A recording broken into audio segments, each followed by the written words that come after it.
ਬਲਬੀਰ ਪਰਵਾਨਾ ਦਾ novel ਹੈ ਸੁਪਨੇ ਤੇ ਪਰਛਾਵੇਂ। ਦੂਸਰਾ ਭਾਗ, ਪਹਿਲਾ ਅੰਗ। ਰੱਖੇ ਨੇ ਵਿਹੜੇ 'ਚ ਆ ਕੇ ਘਾਹ ਦੀ ਪੰਡ ਸੁੱਟੀ।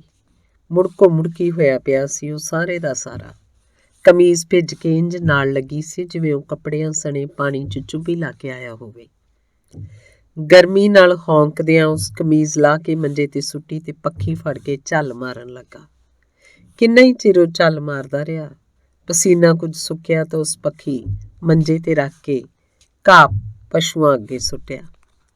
ਮੱਝ ਨੂੰ ਵੱਖਰੀ ਬੰਨ੍ਹ ਕੇ ਪਾਇਓ, ਰਸੋਈ ਅੰਦਰੋਂ ਨਿਕਲਦੀ ਰਾਮੋ ਨੇ ਆਖਿਆ।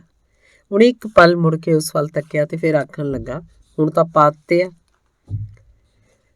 ਪਸ਼ੂਆਂ ਵਾਲੇ ਢਾਰੇ ਦੇ ਨਾਲ ਪਏ ਬਾਲਣ ਦੇ ਢੇਰ 'ਚੋਂ ਰਾਮੋ ਬਾਲਣ ਤੋੜਨ ਲੱਗੀ। ਅੱਜ ਘਰ ਕੋਈ ਨਹੀਂ ਦੀਂਦਾ, ਜੀਤੀ ਹੋਰੀ ਕਿੱਧਰ ਗਈਆਂ? ਕੁਛ ਦੇਰ ਬਾਅਦ ਰੱਖੇ ਨੂੰ ਘਰ 'ਚ ਹੋਰ ਕੋਈ ਨਾ ਦਿਸਿਆ ਤਾਂ ਪੁੱਛਿਆ। ਉਹ ਦੇਵੀ ਦੇ ਮੰਦਰ ਗਈਆਂ ਮੇਲਾ ਵੇਖਣ। ਕੁੜੀ ਨੂੰ ਰੋਕ ਕੇ ਰੱਖਿਆ ਕਰ, ਜਿੱਧਰ ਜੀ ਕਰਦਾ ਉੱਧਰ ਮੂੰਹ ਚੁੱਕ ਕੇ ਤੁਰ ਪੈਂਦੀ ਹੈ। ਪਤਾ ਨਹੀਂ ਕਿਉਂ ਰੱਖੇ ਦਿਆਂ ਬੋਲਾਂ 'ਚ ਚਿੰਤਾ ਦੇ ਪਰਛਾਵੇਂ ਤੈਰ ਰਹੇ ਸਨ। ਆਖਾ ਕਿਹੜਾ ਉਹ ਮੰਨਦੀ ਹੈ, ਮੇਰੇ ਰੋਕਦਿਆਂ ਹੀ ਗੀਤੋ ਨੂੰ ਨਾਲ ਲੈ ਤੁਰੀ। ਉਹਨੇ ਤਾਂ ਸਗੋਂ ਵਹੁਟੀ ਨੂੰ ਵੀ ਚੰਬੜਾ ਛੱਡਿਆ। ਆਖੋ ਤਾਂ ਸਿਰ ਨੂੰ ਆਉਂਦੀ ਹੈ। ਰਾਮੋ ਖੁਦ ਉਹਨਾਂ ਹੀ ਚਿੰਤਾਵਾਂ 'ਚ ਪਿਸ ਰਹੀ ਸੀ। ਐਤਕੀ ਮੁੰਡੇ ਦਾ ਵਿਆਹ ਕਰ ਲਿਆ, ਨਹੀਂ ਇਹਦਾ ਸਿਰੋਂ ਭਾਰ ਲਾਉਂਦੇ। ਅੱਛਾ ਸੁੱਖ ਰਿਹਾ, ਅਗਲੇ ਸਾਲ ਸਹੀ। ਰੱਖੇ ਨੇ ਇੰਝ ਆਖਿਆ ਜਿਵੇਂ ਉਹਨੂੰ ਆਪਣੇ ਆਪ ਨਾਲ ਹੀ ਗੱਲ ਕੀਤੀ ਹੋਵੇ, ਜਿਵੇਂ ਉਹਨੇ ਆਪਣੇ ਆਪ ਨਾਲ ਕੋਈ ਫੈਸਲਾ ਕੀਤਾ ਹੋਵੇ, ਆਪਣੇ ਆਪ ਨੂੰ ਸਮਝਾਇਆ ਹੋਵੇ। ਰਾਮੋ ਕਿੰਨਾ ਹੀ ਚਿਰ ਉਹਦੇ ਚਿੰਤਾਵਾਂ ਭਰੇ ਚਿਹਰੇ ਨੂੰ ਵੇਂਦੀ ਰਹੀ। ਉਹਦੇ ਦਿਲ 'ਚ ਕੋਈ ਗੱਲ ਸੀ ਤੇ ਉਹ ਸੋਚ ਰਹੀ ਸੀ ਕਿ ਉਹਦੇ ਬਾਰੇ ਕਹਿ ਦੇਵੇ ਜਾਂ ਨਾ। ਉਹ ਕਿੰਨਾ ਹੀ ਚਿਰ ਇਸੇ ਉਧੇੜ ਬੁਣ 'ਚ ਲੱਗੀ ਰਹੀ। ਆਖਰ ਉਹਨੇ ਕਹਿ ਹੀ ਦਿੱਤਾ। ਉਹ ਫਤਿਹਪੁਰ ਵਾਲੇ ਸਾਕ ਬਾਰੇ ਮੁੜ ਕੋਈ ਪਤਾ ਕੀਤਾ? ਉਹ ਤਾਂ ਵਿਚੋਲਾ ਕਹਿੰਦਾ ਵੀ ਮੁੰਡਾ ਕੁੜੀ ਵੇਖ ਕੇ ਹੀ ਕਰੂ, ਨਾਲੇ ਉਹ ਵੱਡਾ ਘਰ ਹੈ, ਉਹਨਾਂ ਨਾਲ ਮੱਥਾ ਲਾ ਕੇ ਔਖਾ ਹੀ ਹੋਣਾ ਪੈਣਾ। ਹੋਊ, ਔਖੇ ਹੋ ਲਾਂਗੇ, ਪਰ ਕੁੜੀ ਤੇ ਸਾਰੀ ਉਮਰ ਰਾਜ ਕਰੇਗੀ ਨਾ। ਜੇ ਉਹ ਮੰਨ ਜਾਣ ਤਾਂ ਉੱਥੇ ਹੀ ਕਰ ਦਈਏ। ਜੇ ਮੁੰਡਾ ਕੁੜੀ ਦੇਖਣੀ ਚਾਹੁੰਦਾ ਤਾਂ ਕੀ ਹੈ, ਸਾਡੀ ਕੁੜੀ ਕਿਹੜਾ ਕੋਈ ਕਾਣੀ ਕੋਝੀ ਆ। ਪਰ ਫਿਰ ਵੀ ਸ਼ਰੀਕੇ 'ਚ ਵਸਣਾ ਹੁੰਦਾ, ਅੱਗੇ ਕਦੇ ਇੰਜ ਹੋਇਆ? ਤਦੋਂ ਹੀ ਜੀਤੂ ਬਾਹਰੋਂ ਭੇਡਾਂ ਚਾਰ ਕੇ ਲੈ ਆਇਆ। ਬੰਨ ਤੇ ਉਹਦੇ ਦਿਲ 'ਚ ਪਤਾ ਨਹੀਂ ਕੀ ਆਈ। ਉਸ ਇੱਕ ਸੋਟੀ ਦੋਹਾਂ ਦੇ ਜੜਤੀ, ਦੋਵੇਂ ਮਿਆਂਕਣ ਲੱਗ ਪਈਆਂ। ਇਹਨਾਂ ਨੂੰ ਕਿਉਂ ਮਾਰਦਾ? ਰੱਖਾ ਕੁਝ ਖਿਝ ਕੇ ਪਿਆ। ਇਹਨਾਂ ਖਪਾ ਕੇ ਮਾਰਤਾ ਅੱਜ। ਕਦੀ ਕਿਸੇ ਪਾਸੇ ਦੌੜ ਜਾਣ, ਕਦੇ ਕਿਸੇ ਪਾਸੇ। ਜੀਤੂ ਦੀਆਂ ਬੋਲਾਂ 'ਚ ਅਜੇ ਤਾਈਂ ਗੁੱਸਾ ਸੀ, ਇੱਕ ਖਿਝ ਜਿਹੀ ਸੀ, ਤੇ ਫਿਰ ਉਹ ਸੋਟੀ ਉਹਨੇ ਵਿਹੜੇ 'ਚ ਵਗਾ ਮਾਰੀ। ਭਾਵੇਂ ਦਿਨ ਦਾ ਚੰਗਾ ਲੌਢਾ ਵੇਲਾ ਹੋ ਗਿਆ ਸੀ, ਪਰ ਮੀਂਹ ਪਏ ਨੂੰ 4-5 ਦਿਨ ਹੋ ਗਏ ਹੋਣ ਕਰਕੇ ਹੁੱਸੜ ਕਹਿਰਾਂ ਦਾ ਸੀ। ਦਰਖਤਾਂ ਦਾ ਕਿਤੇ ਪੱਤਾ ਤੱਕ ਨਹੀਂ ਸੀ ਹਿੱਲ ਰਿਹਾ। ਦੂਰ ਦੂਰ ਤੱਕ ਹਰਾ ਭਰਾ ਜੰਗਲ ਚੁੱਪਚਾਪ ਸੀ, ਸ਼ਾਂਤ, ਜਿਵੇਂ ਕੋਈ ਰਿਸ਼ੀ ਭਗਤੀ ਕਰ ਰਿਹਾ ਹੋਵੇ। ਕਿਤੋਂ ਕਿਤੋਂ ਪੰਛੀਆਂ ਦੀ ਆਵਾਜ਼ ਸੁਣਦੀ, ਜਿਹੜੇ ਜੰਗਲ 'ਚ ਚੁਗ ਰਹੇ ਸਨ, ਰੁੱਖਾਂ ਦੀਆਂ ਟਹਿਣੀਆਂ ਤੋਂ ਉੱਡ ਰਹੇ ਸਨ। ਦੂਰ ਪੂਰਬ ਦੀ ਨੁਕਰੋਂ ਬੱਦਲਾਂ ਦਾ ਇੱਕ ਟੋਟਾ ਉੱਠ ਰਿਹਾ ਸੀ। ਸ਼ਾਇਦ ਅੱਜ ਮੀਂਹ ਆ ਜਾਏ, ਰੱਖੇ ਨੇ ਮਨ ਹੀ ਮਨ ਸੋਚਿਆ। ਪਸੀਨਾ ਸੁੱਕ ਗਿਆ ਤਾਂ ਪੱਖੀ ਮੰਜੇ ਤੇ ਰੱਖੋ ਕਮੀਜ਼ ਫੜ ਕੇ ਤੁਰ ਪਿਆ। ਕਮੀਜ਼ ਉਂਝ ਦੀ ਉਂਝੀ ਗਿੱਲੀ ਸੀ, ਜਿਵੇਂ ਧੋਤੀ ਹੋਵੇ। ਬਾਲਣ ਦੇ ਢੇਰ ਤੇ ਉਹਨੇ ਕਮੀਜ਼ ਫੈਲਾ ਕੇ ਸੁੱਕਣੀ ਪਾ ਦਿੱਤੀ। ਜਿਉਂ ਹੀ ਅੰਦਰ ਮੁੜਨ ਲੱਗਾ, ਉਹਦਾ ਧਿਆਨ ਸਾਹਮਣਲੀ ਪਗਡੰਡੀ ਵੱਲ ਚਲਾ ਗਿਆ, ਜਿਸ ਤੋਂ ਜੀਤੀ ਤੇ ਗੀਤੋ ਦੋਵੇਂ ਮੇਲਾ ਵੇਖ ਕੇ ਮੁੜੀਆਂ ਆ ਰਹੀਆਂ ਸੀ। ਉਹਨੂੰ ਸਾਹਮਣੇ ਤੱਕ ਗੀਤੋ ਨੇ ਮੂੰਹ ਤੇ ਘੁੰਡ ਦਾ ਪੱਲਾ ਨੀਵਾਂ ਕਰ ਲਿਆ। ਜੀਤੀ ਨੇ ਵੀ ਨੀਵੀਂ ਪਾ ਲਈ। ਉਹ ਤੋਂ ਮੁਟਿਆਰ ਧੀ ਦੇ ਮੂੰਹ ਵੱਲ ਬਹੁਤੀ ਦੇਰ ਤੱਕਿਆ ਨਾ ਗਿਆ। ਉਹ ਮਨ ਹੀ ਮਨ ਫਤਿਹਪੁਰ ਵਾਲੇ ਸਾਕ ਦੀਆਂ ਗਿਣਤੀਆਂ ਮਿਣਤੀਆਂ ਕਰਨ ਲੱਗਾ। ਰਸੋਈ ਅੰਦਰੋਂ ਰਾਮੀ ਦੀ ਜੀਤੋ ਨੂੰ ਕਿਸੇ ਗੱਲੋਂ ਝਿੜਕਣ ਦੀ ਖਿਜੀ ਆਵਾਜ਼ ਆ ਰਹੀ ਸੀ। ਅੰਗ ਦੂਸਰਾ। 11ਵੀਂ ਕਰਨ ਤੋਂ ਬਾਅਦ ਜੀਤੀ ਪੜ੍ਹਨੋਂ ਹਟ ਗਈ। ਨਹੀਂ, ਸਗੋਂ ਹਟਾ ਲਈ ਗਈ। ਉਹ ਤਾਂ ਬਥੇਰਾ ਚਾਹੁੰਦੀ ਸੀ ਗਾਂਹ ਪੜ੍ਹਨਾ, ਪਰ ਇੱਕ ਤਾਂ ਨੇੜੇ ਤੇੜੇ ਕੋਈ ਕਾਲਜ ਨਹੀਂ ਸੀ, ਦੂਜਾ ਦੂਰ ਕਿਸੇ ਕਾਲਜ 'ਚ ਜਾ ਕੇ ਪੜ੍ਹਨ ਦੇ ਹੱਕ 'ਚ ਉਹਦੇ ਘਰ ਦੇ ਨਹੀਂ ਸੀ। ਸਭ ਤੋਂ ਵੱਡੀ ਗੱਲ, ਘਰ ਦੀ ਆਰਥਿਕ ਹਾਲਤ ਇੰਨੀ ਚੰਗੀ ਨਹੀਂ ਸੀ ਕਿ ਉਹ ਸਾਰੇ ਖਰਚੇ ਬਰਦਾਸ਼ਤ ਕਰ ਸਕਦੀ। ਇਹ ਸਭ ਗੱਲਾਂ ਕਰਕੇ ਉਹਨੂੰ ਪੜ੍ਹਨੋਂ ਹਟਣਾ ਪੈ ਗਿਆ। ਹੁਣ ਉਹਨੂੰ ਘਰ ਦਾ ਵੀ ਬਹੁਤ ਕੰਮ ਕਰਨਾ ਪੈਂਦਾ ਸੀ। ਰੋਟੀ ਟੁੱਕ ਤੋਂ ਲੈ ਕੇ ਪਸ਼ੂਆਂ ਦਾ ਗੋਹਾ ਸੁੱਟਣ ਤੱਕ ਸਾਰੇ ਕੰਮ ਉਹ ਕਰਦੀ। ਗੀਤੋ ਨੂੰ ਅਜੇ ਵੀ ਘਰ 'ਚ ਕੋਈ ਖਾਸ ਕੰਮ ਨਹੀਂ ਸੀ ਕਰਨ ਦਿੱਤਾ ਜਾਂਦਾ। ਰਾਮੂ ਬਾਹਰ ਅੰਦਰ ਦਾ ਕੋਈ ਕੰਮ ਹੁੰਦਾ ਤਾਂ ਕਰ ਛੱਡਦੀ, ਨਹੀਂ ਤਾਂ ਚਰਖਾ ਕੱਤਦੀ ਰਹਿੰਦੀ। ਛੋਟਾ ਜੀਤੂ ਐਤਕੀ 5ਵੀਂ 'ਚ ਹੋ ਗਿਆ ਸੀ, ਹੁਣ ਉਹ ਇਕੱਲਾ ਹੀ ਸਕੂਲ ਚਲਾ ਜਾਂਦਾ। ਇੰਝ ਹੀ ਦਿਨ ਬੀਤਦੇ ਜਾ ਰਹੇ ਸਨ। ਬਰਸਾਤ ਲੰਘ ਗਈ, ਸਿਆਲ ਅਜੇ ਚੜ੍ਹਿਆ ਨਹੀਂ ਸੀ। ਅੱਸੂ ਦੇ ਸੋਹਣੇ ਸੋਹਣੇ ਦਿਨ ਸਨ। ਦਿਨੇ ਧੁੱਪ ਪੈਂਦੀ ਤਾਂ ਕੜਾਕੇ ਕੱਢ ਦਿੰਦੀ, ਰਾਤ ਨੂੰ ਚੰਗਾ ਪਾਲਾ ਹੁੰਦਾ। ਲੋਕੀ ਆਮ ਕਰਕੇ ਹੁਣ ਰਾਤ ਨੂੰ ਅੰਦਰ ਹੀ ਸੌਣ ਲੱਗ ਪਏ ਸਨ। ਦਿਨੇ ਵੀ ਲੋਡੇ ਵੇਲੇ ਦੀ ਧੁੱਪ ਸਰੀਰ ਨੂੰ ਨਿੱਘੀ ਨਿੱਘੀ ਲੱਗਦੀ, ਸੁਆਦ ਜਿਹਾ ਆਉਂਦਾ ਧੁੱਪ ਸੇਕਦਿਆਂ। ਹਫ਼ਤੇ ਕੁ ਬਾਅਦ ਉਹਨੂੰ ਦੀਪ ਦਾ ਕੋਈ ਨਾ ਕੋਈ ਖਤ ਆ ਜਾਂਦਾ। 3-4 ਦਿਨ ਉਹ ਹਰ ਵੇਲੇ ਪਲ ਉਹਨੂੰ ਮੁੜ ਮੁੜ ਪੜ੍ਹਦਿਆਂ ਲਗਾ ਦਿੰਦੀ, ਫਿਰ ਨਵੇਂ ਖਤ ਦੀ ਉਡੀਕ ਕਰਨ ਲੱਗ ਜਾਂਦੀ। 5-4 ਦਿਨ ਇੰਝ ਹੀ ਉਡੀਕ ਕਰਦਿਆਂ ਲੰਘ ਜਾਂਦੇ। ਇੱਕ ਦਿਨ ਲੋਡੇ ਵੇਲੇ ਇਕੱਲੀ ਧੁੱਪੇ ਬੈਠੀ ਉਹ ਦੀਪ ਦੀਆਂ ਯਾਦਾਂ 'ਚ ਗੁਆਚੀ ਸੀ। ਗੀਤੋ ਬਾਗ ਨੂੰ ਬਾਪੂ ਦੇ ਦਲਬੀਰ ਦੀ ਰੋਟੀ ਲੈ ਕੇ ਗਈ ਸੀ, ਮਾਂ ਗੁਆਂਢੀਆਂ ਦੇ ਘਰ ਤੇ ਜੀਤੂ ਸਕੂਲੇ। ਉਹ ਦੀਪ ਦਾ ਤਾਜ਼ਾ ਆਇਆ ਖਤ ਫੜ ਕੇ ਬਹਿ ਗਈ। ਇਹ ਉਹਦਾ ਪਹਿਲਾ ਖਤ ਸੀ ਜਿਹੜਾ ਯੂਨੀਵਰਸਿਟੀ ਹੋਸਟਲ ਦੇ ਪਤੇ ਤੋਂ ਆਇਆ ਸੀ, ਨਹੀਂ ਤਾਂ ਇਹ ਤੋਂ ਪਹਿਲਾਂ ਕੋਈ ਖਤ ਕਿਤੋਂ ਤੇ ਕੋਈ ਕਿਤੋਂ ਆਇਆ ਹੁੰਦਾ। ਖਤ ਕਾਫੀ ਲੰਬਾ ਸੀ। ਉਹਨੇ ਅਮਰੀਕਾ ਦੇ ਲੋਕਾਂ ਬਾਰੇ, ਉੱਥੋਂ ਦੇ ਸ਼ਹਿਰਾਂ ਬਾਰੇ ਕਾਫੀ ਕੁਝ ਲਿਖਿਆ ਸੀ। ਸਭ ਤੋਂ ਅਖੀਰ ਤੇ ਸੀ, ਤੇਰੇ ਖਤ ਦੀ ਉਡੀਕ 'ਚ ਤੇਰਾ ਨਵਦੀਪ। ਇਹ ਪਹਿਲਾ ਖਤ ਸੀ ਜਿਸ 'ਚ ਉਹਨੇ ਖਤ ਦੀ ਉਡੀਕ ਕਰਨ ਬਾਰੇ ਲਿਖਿਆ ਸੀ। ਉਹਨੇ ਸੋਚਿਆ ਕਿ ਉਹ ਕੀ ਜਵਾਬ ਦੇਵੇ। 3-4 ਦਿਨ ਉਹਨੂੰ ਇਹੋ ਹੀ ਸੋਚਦਿਆਂ ਲੰਘ ਗਏ। ਉਹਨੂੰ ਸੁੱਝ ਨਹੀਂ ਸੀ ਰਿਹਾ ਕਿ ਉਹ ਕੀ ਲਿਖੇ, ਪਰ ਲਿਖਣਾ ਤੇ ਕੁਝ ਪਏਗਾ ਹੀ, ਨਹੀਂ ਤੇ ਸ਼ਾਇਦ ਉਹ ਕਿੰਨਾ ਉਦਾਸ ਹੋਵੇ। ਉਹਨੇ ਲਿਖਿਆ, ਨਵਦੀਪ, ਨਿੱਘੀ ਯਾਦ। 3-4 ਦਿਨ ਹੋ ਗਏ ਤੇਰਾ ਖਤ ਮਿਲਿਆ, ਸਮਝ ਨਹੀਂ ਸੀ ਆ ਰਹੀ ਕਿ ਤੈਨੂੰ ਕੀ ਲਿਖਾਂ, ਕਿੰਨਾ ਸ਼ਬਦਾਂ ਨਾਲ ਮੈਂ ਆਪਣੇ ਮਨ ਦਾ ਸੁਨੇਹਾ ਤੇਰੇ ਤਾਈਂ ਭੇਜਾਂ। ਤੇਰੇ ਬਿਨਾਂ ਮੈਨੂੰ ਇੱਥੇ ਕੁਝ ਚੰਗਾ ਨਹੀਂ ਲੱਗਦਾ, ਸਭ ਕੁਝ ਹੀ ਵੀਰਾਨ ਲੱਗਦਾ ਹੈ। ਘਰਦਿਆਂ ਪੜ੍ਹਨੋਂ ਵੀ ਹਟਾ ਲਿਆ ਹੈ। ਘਰਦਿਆਂ ਕੰਮ 'ਚ ਰੁੱਝੀ ਅਕਸਰ ਤੈਨੂੰ ਯਾਦ ਕਰਦੀ ਹਾਂ। ਕੁਝ ਦਿਨ ਹੋਏ ਦੇਵੀ ਦੇ ਮੰਦਰ ਮੇਲਾ ਵੇਖਣ ਗਈ ਸੀ, ਨਾਲ ਭਰਜਾਈ ਵੀ ਸੀ, ਨਿੰਮੋ ਵੀ ਤੇ ਪਿੰਡ ਦੀਆਂ ਕੁਝ ਹੋਰ ਕੁੜੀਆਂ ਵੀ।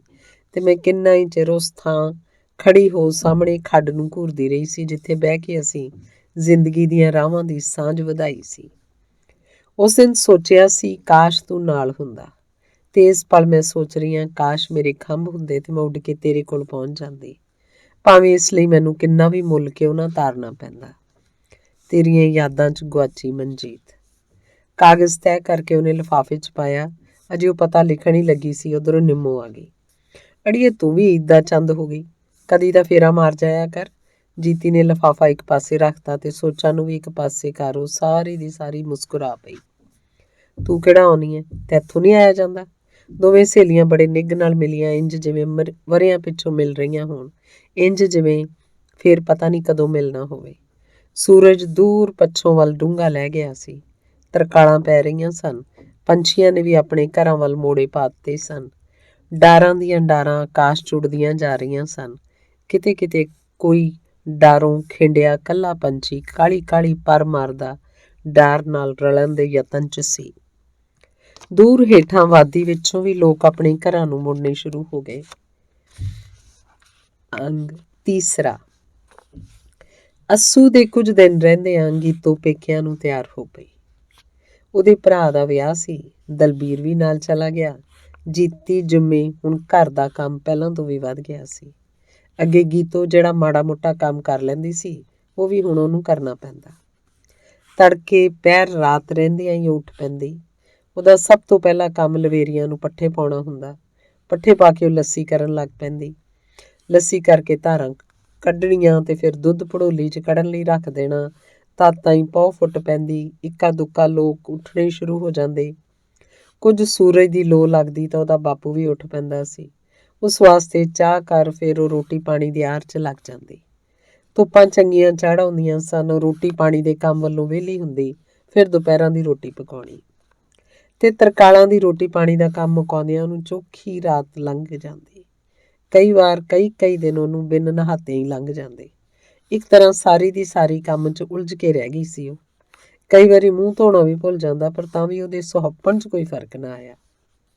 ਉਹਦੀ ਜਵਾਨੀ ਤੇ ਪਹਿਲਾਂ ਤੋਂ ਵੀ ਨਿਖਾਰ ਸੀ। ਇਸ ਵਰੇ ਨੇ ਜਿਵੇਂ ਉਹਦੇ ਰੂਪ ਨੂੰ ਲੋੜ ਹੀ ਲੈ ਆਉਂਦੀ। ਉਹ ਪੂਰਨਤਾ ਦੀ ਹੱਦ ਤਾਈਂ ਪਹੁੰਚ ਗਈ ਸੀ। ਉਹਨੂੰ ਤੱਕ ਰੱਜ ਨਾ ਆਉਂਦਾ। ਜੇ ਕਿਸੇ ਦਿਨ ਜ਼ਰਾ ਬਣ ਠਣ ਕੇ ਨਿਕਲਦੀ ਤਾਂ ਵੇਖਣ ਵਾਲੇ ਵੇਖਦੇ ਹੀ ਰਹਿ ਜਾਂਦੇ। ਜਿਵੇਂ ਉਹਨਾਂ ਨੂੰ ਜਾਦੂ ਪਾ ਕੇ ਕੀਲ ਲਿਆ ਹੋਵੇ। ਕਈ ਮਨਚਲੇ ਗੱਭਰੂਆਨੀ ਬਹਾਨੇ ਉਹਨਾਂ ਦੇ ਘਰ ਫੇਰੇ ਮਾਰਦੇ, ਪਰ ਜੀਤੀ ਕਿਸੇ ਨੂੰ ਨੱਕ ਹੇਠ ਨਾ ਲਿਆਉਂਦੀ। ਜੀਤੀ ਦਾ ਸੁਹੱਪਣ ਹਰ ਮੁੰਡੇ ਦਿਆਂ ਸਾਹਾਂ 'ਚ ਧੜਕ ਰਿਹਾ ਸੀ। ਜੀਤੀ ਦੀ ਜਵਾਨੀ ਉਸ ਇਲਾਕੇ ਦੇ ਜਵਾਨ ਦਿਲਾਂ 'ਚ ਮਹਿਕ ਰਹੀ ਸੀ। ਪਤਾ ਨਹੀਂ ਕਿਉਂ ਉਸ ਘਰ 'ਚ ਉਹਨੂੰ ਹੋਰ ਕੋਈ ਸ਼ੱਕ ਦੀ ਨਜ਼ਰ ਨਾਲ ਤੱਕਣ ਲੱਗ ਪਿਆ ਸੀ। ਘਰ ਜਿਸ ਵਿੱਚ ਉਹਨੇ ਜਨਮ ਤੋਂ ਲੈ ਕੇ ਜਵਾਨੀ ਚੜ੍ਹਨ ਤੱਕ ਦਾ ਲੰਮਾ ਪੈਂਡਾ ਤੈਅ ਕੀਤਾ ਸੀ, ਜਿਹਦੀ ਇੱਕ ਇੱਕ ਚੀਜ਼ ਨੂੰ ਉਹਦੇ 'ਤੇ ਵਿਸ਼ਵਾਸ ਸੀ। ਉਹ ਇੱਟਾਂ ਪਤਾ ਨਹੀਂ ਕਿਉਂ ਉਹਨੂੰ ਸ਼ੱਕ ਦੀ ਨਜ਼ਰ ਨਾਲ ਤੱਕਣ ਲੱਗ ਪਈਆਂ ਸੀ। ਉਹ ਬਣ ਫੱਬ ਕੇ ਘਰੋਂ ਨਿਕਲਦੀ ਤਾਂ ਮਾਂ ਦੀਆਂ ਅੱਖਾਂ 'ਚ ਇੱਕ ਘੂਰ ਹੁੰਦੀ। ਉਹਦੇ ਬਾਪੂ ਦੇ ਚਿਹਰੇ ਦੀਆਂ ਝੁਰੜੀਆਂ ਨੂੰ ਤੱਕ ਹੋਰ ਡੂੰਘੀਆਂ ਹੋ ਜਾਂਦੀਆਂ। ਉਹ ਚੁੱਪਚਾਪ ਪਤਾ ਨਹੀਂ ਕੀ ਸੋਚਦਾ ਰਹਿੰਦਾ। ਉਹ ਬਲ ਰਹੀ ਅੱਗ ਵਾਂਗੂ ਸੀ, ਜਿਹਦੇ ਸੇਕ ਨਾਲ ਉਸ ਘਰ 'ਚ ਹਰ ਕੋਈ ਝੁਲਸ ਰਿਹਾ ਸੀ। ਹਰ ਕੋਈ ਕੁਝ ਨਾ ਕੁਝ ਸੋਚ ਰਿਹਾ ਸੀ। ਪਤਾ ਨਹੀਂ ਕਿਉਂ ਉਹਨੂੰ ਬਣੀ ਫੱਬੀ ਤੱਕ ਉਹਦੇ ਘਰ ਵਾਲਿਆਂ ਨੂੰ ਆਪਣੀ ਇੱਜ਼ਤ ਨੂੰ ਖਤਰਾ ਦਿਸਣ ਲੱਗ ਪੈਂਦਾ। ਸਾਰਿਆਂ ਦੀਆਂ ਨਜ਼ਰਾਂ 'ਚ ਘੂਰ ਤੱਕ ਉਹਦੇ ਦਿਲ 'ਚ ਆਉਂਦਾ, ਹਾਏ ਰੱਬਾ, ਮੈਂ ਕਾਹਤੋਂ ਜਵਾਨ ਹੋ ਗਈ, ਕਾਹਤੋਂ ਰੱਬ ਨੇ ਇੰਨਾ ਰੂਪ ਦੇ ਦਿੱਤਾ ਮੈਨੂੰ। ਇੱਕ ਦਿਨ ਰੇ ਦੇ ਡਾਕ ਬੰਗਲੇ ਕਾਂਗੜੇ ਦੀ ਕਿਸੇ ਕਲੱਬ ਵੱਲੋਂ ਸੱਭਿਆਚਾਰਕ ਪ੍ਰੋਗਰਾਮ ਪੇਸ਼ ਕੀਤਾ ਜਾਣਾ ਸੀ। ਕਿੰਨੇ ਦਿਨ ਹੀ ਪਹਿਲਾਂ ਪ੍ਰਚਾਰ ਹੁੰਦਾ ਰਿਹਾ ਤੇ ਉਸ ਦਿਨ ਪੂਰੇ ਇਲਾਕੇ 'ਚੋਂ ਤੜਕੇ ਲੋਕ ਵਹੀਰਾਂ ਘੱਤ ਕੇ ਡਾਕ ਬੰਗਲੇ ਵੱਲ ਤੁਰ ਪਏ। ਪਗਡੰਡੀਆਂ ਭਰੀਆਂ ਜਾ ਰਹੀਆਂ ਸਨ, ਸੜਕਾਂ ਤੋਂ ਢਾਣੀਆਂ ਦੀਆਂ ਢਾਣੀਆਂ ਲੰਘ ਰਹੀਆਂ ਸਨ ਤੇ ਉਸ ਦਿਨ ਉਹਦਾ ਵੀ ਜਾਣ ਲਈ ਜੀ ਕੀਤਾ। ਮਾਂ, ਮੈਂ ਵੀ ਹੋ ਆਵਾਂ? ਉਹਨੇ ਪੁੱਛਿਆ। ਕਿਉਂ, ਤੂੰ ਕੀ ਕਰਨ ਜਾਣਾ ਉੱਥੇ? ਸ਼ਰੀਕੇ 'ਚ ਹੋਰ ਵੀ ਕੋਈ ਕੁੜੀ ਗਈ ਹੈ? ਮਾਂ ਦੀਆਂ ਬੋਲਾਂ 'ਚ ਸਖਤੀ ਸੀ। ਜੇ ਨਿਰੀ ਸਖਤੀ ਹੁੰਦੀ ਤਾਂ ਸ਼ਾਇਦ ਉਹ ਸਹਿ ਲੈਂਦੀ, ਪਰ ਨਾਲ ਇਹੋ ਜਿਹਾ ਕੁਝ ਵੀ ਸੀ ਜਿਹੜਾ ਕੁਝ ਉਹਦੇ 'ਤੇ ਸ਼ੱਕ ਕਰਦਾ ਹੋਵੇ। ਤੇ ਉਸ ਦਿਨ ਉਹ ਡਾਢੀ ਉਦਾਸ ਰਹੀ। ਉਸ ਦਿਨ ਉਹਦਾ ਸੱਚ ਹੀ ਜੀ ਕੀਤਾ ਉਹ ਮਰ ਜਾਵੇ। ਤੇ ਉਸ ਦਿਨ ਡਾਢੀ ਉਦਾਸੀ 'ਚ ਉਹਨੇ ਦੀਪ ਨੂੰ ਖੱਤ ਲਿਖਿਆ ਸੀ। ਨਵਦੀਪ, ਅੱਜ ਕੁਝ ਵੀ ਚੰਗਾ ਨਹੀਂ ਲੱਗ ਰਿਹਾ, ਕੁਝ ਵੀ ਪਹਿਚਾਣਿਆ ਨਹੀਂ ਜਾ ਰਿਹਾ। ਜਿਸ ਘਰ 'ਚ ਮੈਂ ਉਮਰ ਦੇ ਇੰਨੇ ਵਰ੍ਹੇ ਬਿਤਾਏ ਨੇ, ਉਹ ਵੀ ਹੁਣ ਪਤਾ ਨਹੀਂ ਕਿਉਂ ਇੰਨਾ ਉਪਰਾ ਉਪਰਾ ਲੱਗਦਾ। ਮੈਨੂੰ ਇਹਦੀ ਇੱਕ ਇੱਕ ਚੀਜ਼ ਤੋਂ ਡਰ ਆਉਣ ਲੱਗ ਪਿਆ। ਆਪਣੇ ਆਲੇ ਦੁਆਲੇ ਤੋਂ ਡਰ ਆਉਣ ਲੱਗ ਪਿਆ, ਇੱਥੋਂ ਤੱਕ ਕਿ ਆਪਣੇ ਆਪ ਤੋਂ ਵੀ। ਸੋਚਦੀ ਪਈਆਂ, ਕਾਸ਼ ਮੈਂ ਮਰ ਜਾਵਾਂ ਜਾਂ ਇਸ ਸਮਾਜ ਦੀਆਂ ਵਲੀਆਂ ਜੰਜੀਰਾਂ ਚੁਫੇਰਿਓਂ ਟੁੱਟ ਜਾਣ। ਨਹੀਂ, ਜੇ ਮੈਂ ਨਾ ਵੀ ਮਰੀ ਤਾਂ ਇੱਕ ਦਿਨ ਇਹਨਾਂ ਹੀ ਜੰਜੀਰਾਂ 'ਚ ਘੁੱਟੀ ਸਹਿਕ ਸਹਿਕ ਤੜਪ ਤੜਪ ਕੇ ਮਰਨ ਲਈ ਮਜਬੂਰ ਹੋਵਾਂਗੀ। ਪਤਾ ਨਹੀਂ ਮੈਨੂੰ ਖੁੱਲ੍ਹ ਨਾਲ ਇੰਨਾ ਪਿਆਰ ਕਿਉਂ ਹੈ, ਮੈਨੂੰ ਕਿਸੇ ਵੀ ਬੰਧਨ ਨਾਲ ਇੰਨੀ ਨਫ਼ਰਤ ਕਿਉਂ ਹੈ, ਭਾਵੇਂ ਉਹ ਕਿੰਨੀਆਂ ਵੀ ਖੁਸ਼ੀਆਂ ਦਾ ਖਿਲਾਰਾ ਕਿਉਂ ਨਾ ਪਾਈ ਬੈਠਾ ਹੋਵੇ। ਰੋਕਾਂ ਤੇ ਹੌਕਿਆਂ 'ਚ ਘਿਰੀ ਹੋਈ ਮਨਜੀਤ। ਪਰ ਪਤਾ ਨਹੀਂ ਕਿਉਂ ਉਸ ਖੱਤ ਲਿਖ ਫਿਰ ਆਪ ਹੀ ਪਾੜ ਦਿੱਤਾ। ਸ਼ਾਇਦ ਪੜ੍ਹ ਕੇ ਬਹੁਤ ਉਦਾਸ ਹੋ ਜਾਏ ਉਹ, ਤੇ ਫਿਰ ਉਹ ਤੋਂ ਉਹਦੇ ਕਿੰਨੇ ਹੀ ਖੱਤਾਂ ਦਾ ਜਵਾਬ ਨਹੀਂ ਸੀ ਦੇ ਹੋਇਆ। ਇਹ ਸਾਰਾ ਕੁਝ ਉਹਨੂੰ ਅੱਜ ਹੀ ਪਤਾ ਨਹੀਂ ਕਿਉਂ ਯਾਦ ਆ ਰਿਹਾ ਸੀ।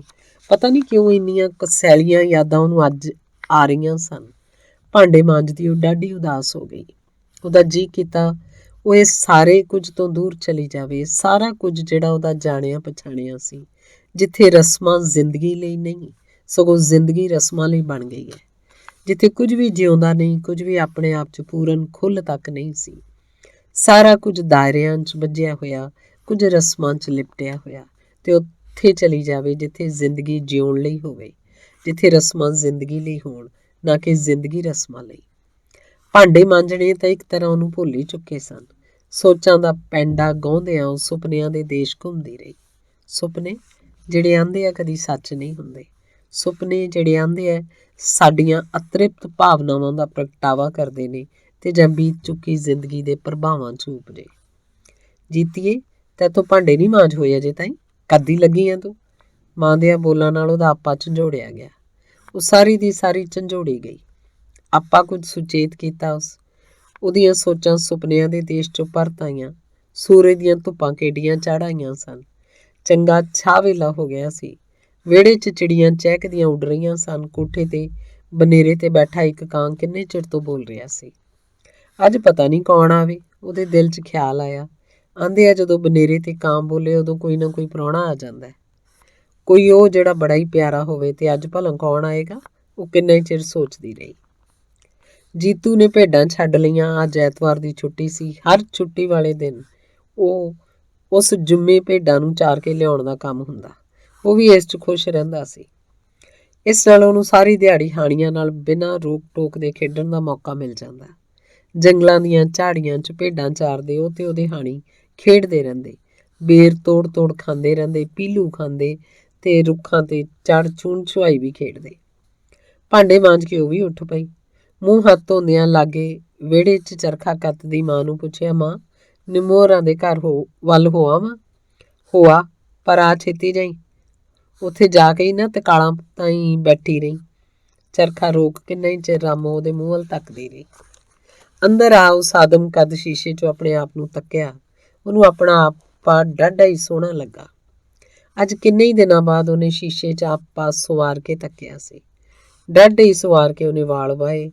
ਉਹਦਾ ਜੀ ਕੀਤਾ ਉਹ ਅੱਜ 2 ਗੁੱਤਾਂ ਕਰੇ, ਪਰ ਫਿਰ ਕੁਝ ਸੋਚ ਕੇ ਉਹਦੇ ਵਾਲ ਉਂਝ ਖੁੱਲੇ ਰਹਿਣ ਤੇ ਉਂਝ ਉਹਨਾਂ ਨੂੰ ਕਾਲਾ ਰਿਬਨ ਬੰਨ੍ਹ ਉੱਪਰ ਚੁੰਨੀ ਲੈ ਲਈ। ਕਿੰਨਾ ਹੀ ਚਿਰ ਉਹ ਸ਼ੀਸ਼ੇ ਸਾਹਮਣੇ ਖੜੀ ਆਪਣੇ ਆਪ ਨੂੰ ਵੇਂਦੀ ਰਹੀ। ਆਖਰੀ ਵਾਰ ਨਜ਼ਰ ਭਰ ਕੇ ਆਪਣੇ ਆਪ ਨੂੰ ਤੱਕ ਤੁਰ ਪਈ ਤਾਂ ਮਾਂ ਦੀਆਂ ਅੱਖਾਂ ਉਹਨੂੰ ਅੰਦਰੋਂ ਨਿਕਲਦੀ ਨੂੰ ਕੁਝ ਹੋਰ ਹੀ ਤਰ੍ਹਾਂ ਦੀਆਂ ਵੇਂਦੀਆਂ ਪਈਆਂ ਸਨ। ਕੁਝ ਇਸ ਤਰ੍ਹਾਂ ਜਿਵੇਂ ਉਹਦਾ ਪਿੱਛਾ ਕਰ ਰਹੀਆਂ ਹੋਣ। ਛੇਤੀ ਆ ਜਾਈ, ਮਾਂ ਨੇ ਮੁੜ ਦੁਹਰਾਇਆ। ਮਾਂ ਦੀ ਗੱਲ ਦਾ ਬਿਨਾਂ ਕੋਈ ਜਵਾਬ ਦਿੱਤਿਆਂ ਤੁਰ ਗਈ। ਪਗਡੰਡੀ ਦਾ ਮੋੜ ਮੋੜ ਰੁੱਖਾਂ ਦੇ ਓਹਲੇ ਹੋ ਗਈ, ਪਰ ਤਾਂ ਵੀ ਉਹਨੂੰ ਲੱਗ ਰਿਹਾ ਸੀ ਜਿਵੇਂ ਮਾਂ ਦੀਆਂ ਨਜ਼ਰਾਂ ਉਹਨੂੰ ਅਜੇ ਵੀ ਤੱਕ ਰਹੀਆਂ ਹੋਣ, ਜਿਵੇਂ ਅਜੇ ਵੀ ਉਹਦਾ ਪਿੱਛਾ ਕਰ ਰਹੀਆਂ ਹੋਣ। ਰਾਮੋ ਦਾ ਖਿਆਲ ਸੀ ਕਿ ਐਤਕੀ ਦੀ ਫਸਲ ਚੰਗੀ ਹੋ ਗਈ ਤਾਂ ਉਹ ਜ਼ੋਰ ਪਾ ਕੇ ਜੀਤੀ ਦਾ ਰਿਸ਼ਤਾ ਫਤਿਹਪੁਰ ਕਰਨ ਲਈ ਆਪਣੇ ਘਰ ਵਾਲੇ ਨੂੰ ਮਨਾ ਲਏਗੀ। ਪਰ ਹੋਇਆ ਸਭ ਕੁਝ ਹੀ ਉਹਦੇ ਆਸ ਦੇ ਉਲਟ। ਬਰਸਾਤ 'ਚ ਮੀਂਹ ਜ਼ਿਆਦਾ ਪੈਣ ਕਰਕੇ ਮੱਕੀ ਇਸ ਤਰ੍ਹਾਂ ਮਾਰੀ ਹੀ ਗਈ। ਮਸਾਂ ਹੀ ਖਾਣ ਜੋਗੇ ਦਾਣੇ ਹੋਏ। ਮਾਂ ਨੂੰ ਤੇਲੇ ਨੇ ਖਾ ਲਿਆ। ਝੋਨੇ ਦੀ ਫਸਲ ਭਾਵੇਂ ਅੱਗੇ ਤੋਂ ਚੰਗੀ ਹੋ ਗਈ ਸੀ, ਪਰ ਜੇ ਮੁੱਖ ਫਸਲ ਹੀ ਮਰ ਜਾਏ ਤਾਂ ਕਿਸਾਨ ਦਾ ਤਾਂ ਲੱਕ ਹੀ ਟੁੱਟ ਜਾਂਦਾ। ਉਹਦੇ ਉੱਤੇ ਉਹਦੀਆਂ ਸਾਰੀਆਂ ਆਸਾਂ ਹੁੰਦੀਆਂ। ਸਿਰਫ ਉਹਨਾਂ ਨਾਲ ਹੀ ਇੰਜ ਨਹੀਂ ਸੀ ਹੋਇਆ, ਸਗੋਂ ਸਾਰੇ ਦੇ ਸਾਰੇ ਇਲਾਕੇ 'ਚ ਮੱਕੀ ਦੀ ਫਸਲ ਮਾਰੀ ਗਈ ਸੀ। ਸਾਰਿਆਂ ਦੀਆਂ ਆਸਾਂ ਤੇ ਪਾਣੀ ਫਿਰ ਗਿਆ ਸੀ।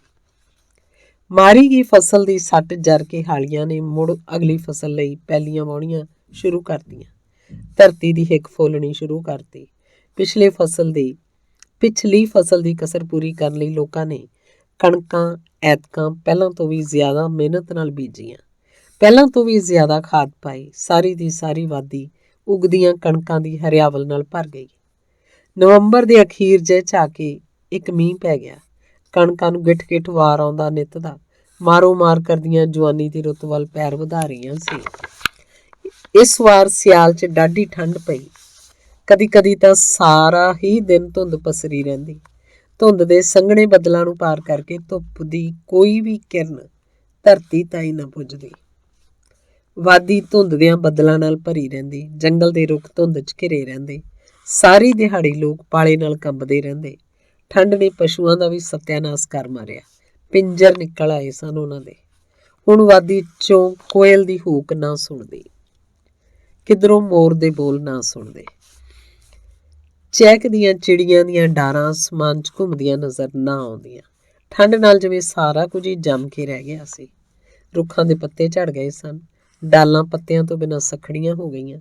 ਸਾਰਾ ਹੀ ਜੰਗਲ ਪੱਤ ਝੜ ਮਾਰੇ ਰੁੱਖਾਂ ਨਾਲ ਪੱਤਿਆਂ ਤੋਂ ਬਿਨਾਂ ਸਖਣਾ ਸਖਣਾ ਲੱਗਦਾ, ਉਪਰਾ ਉਪਰਾ ਲੱਗਦਾ।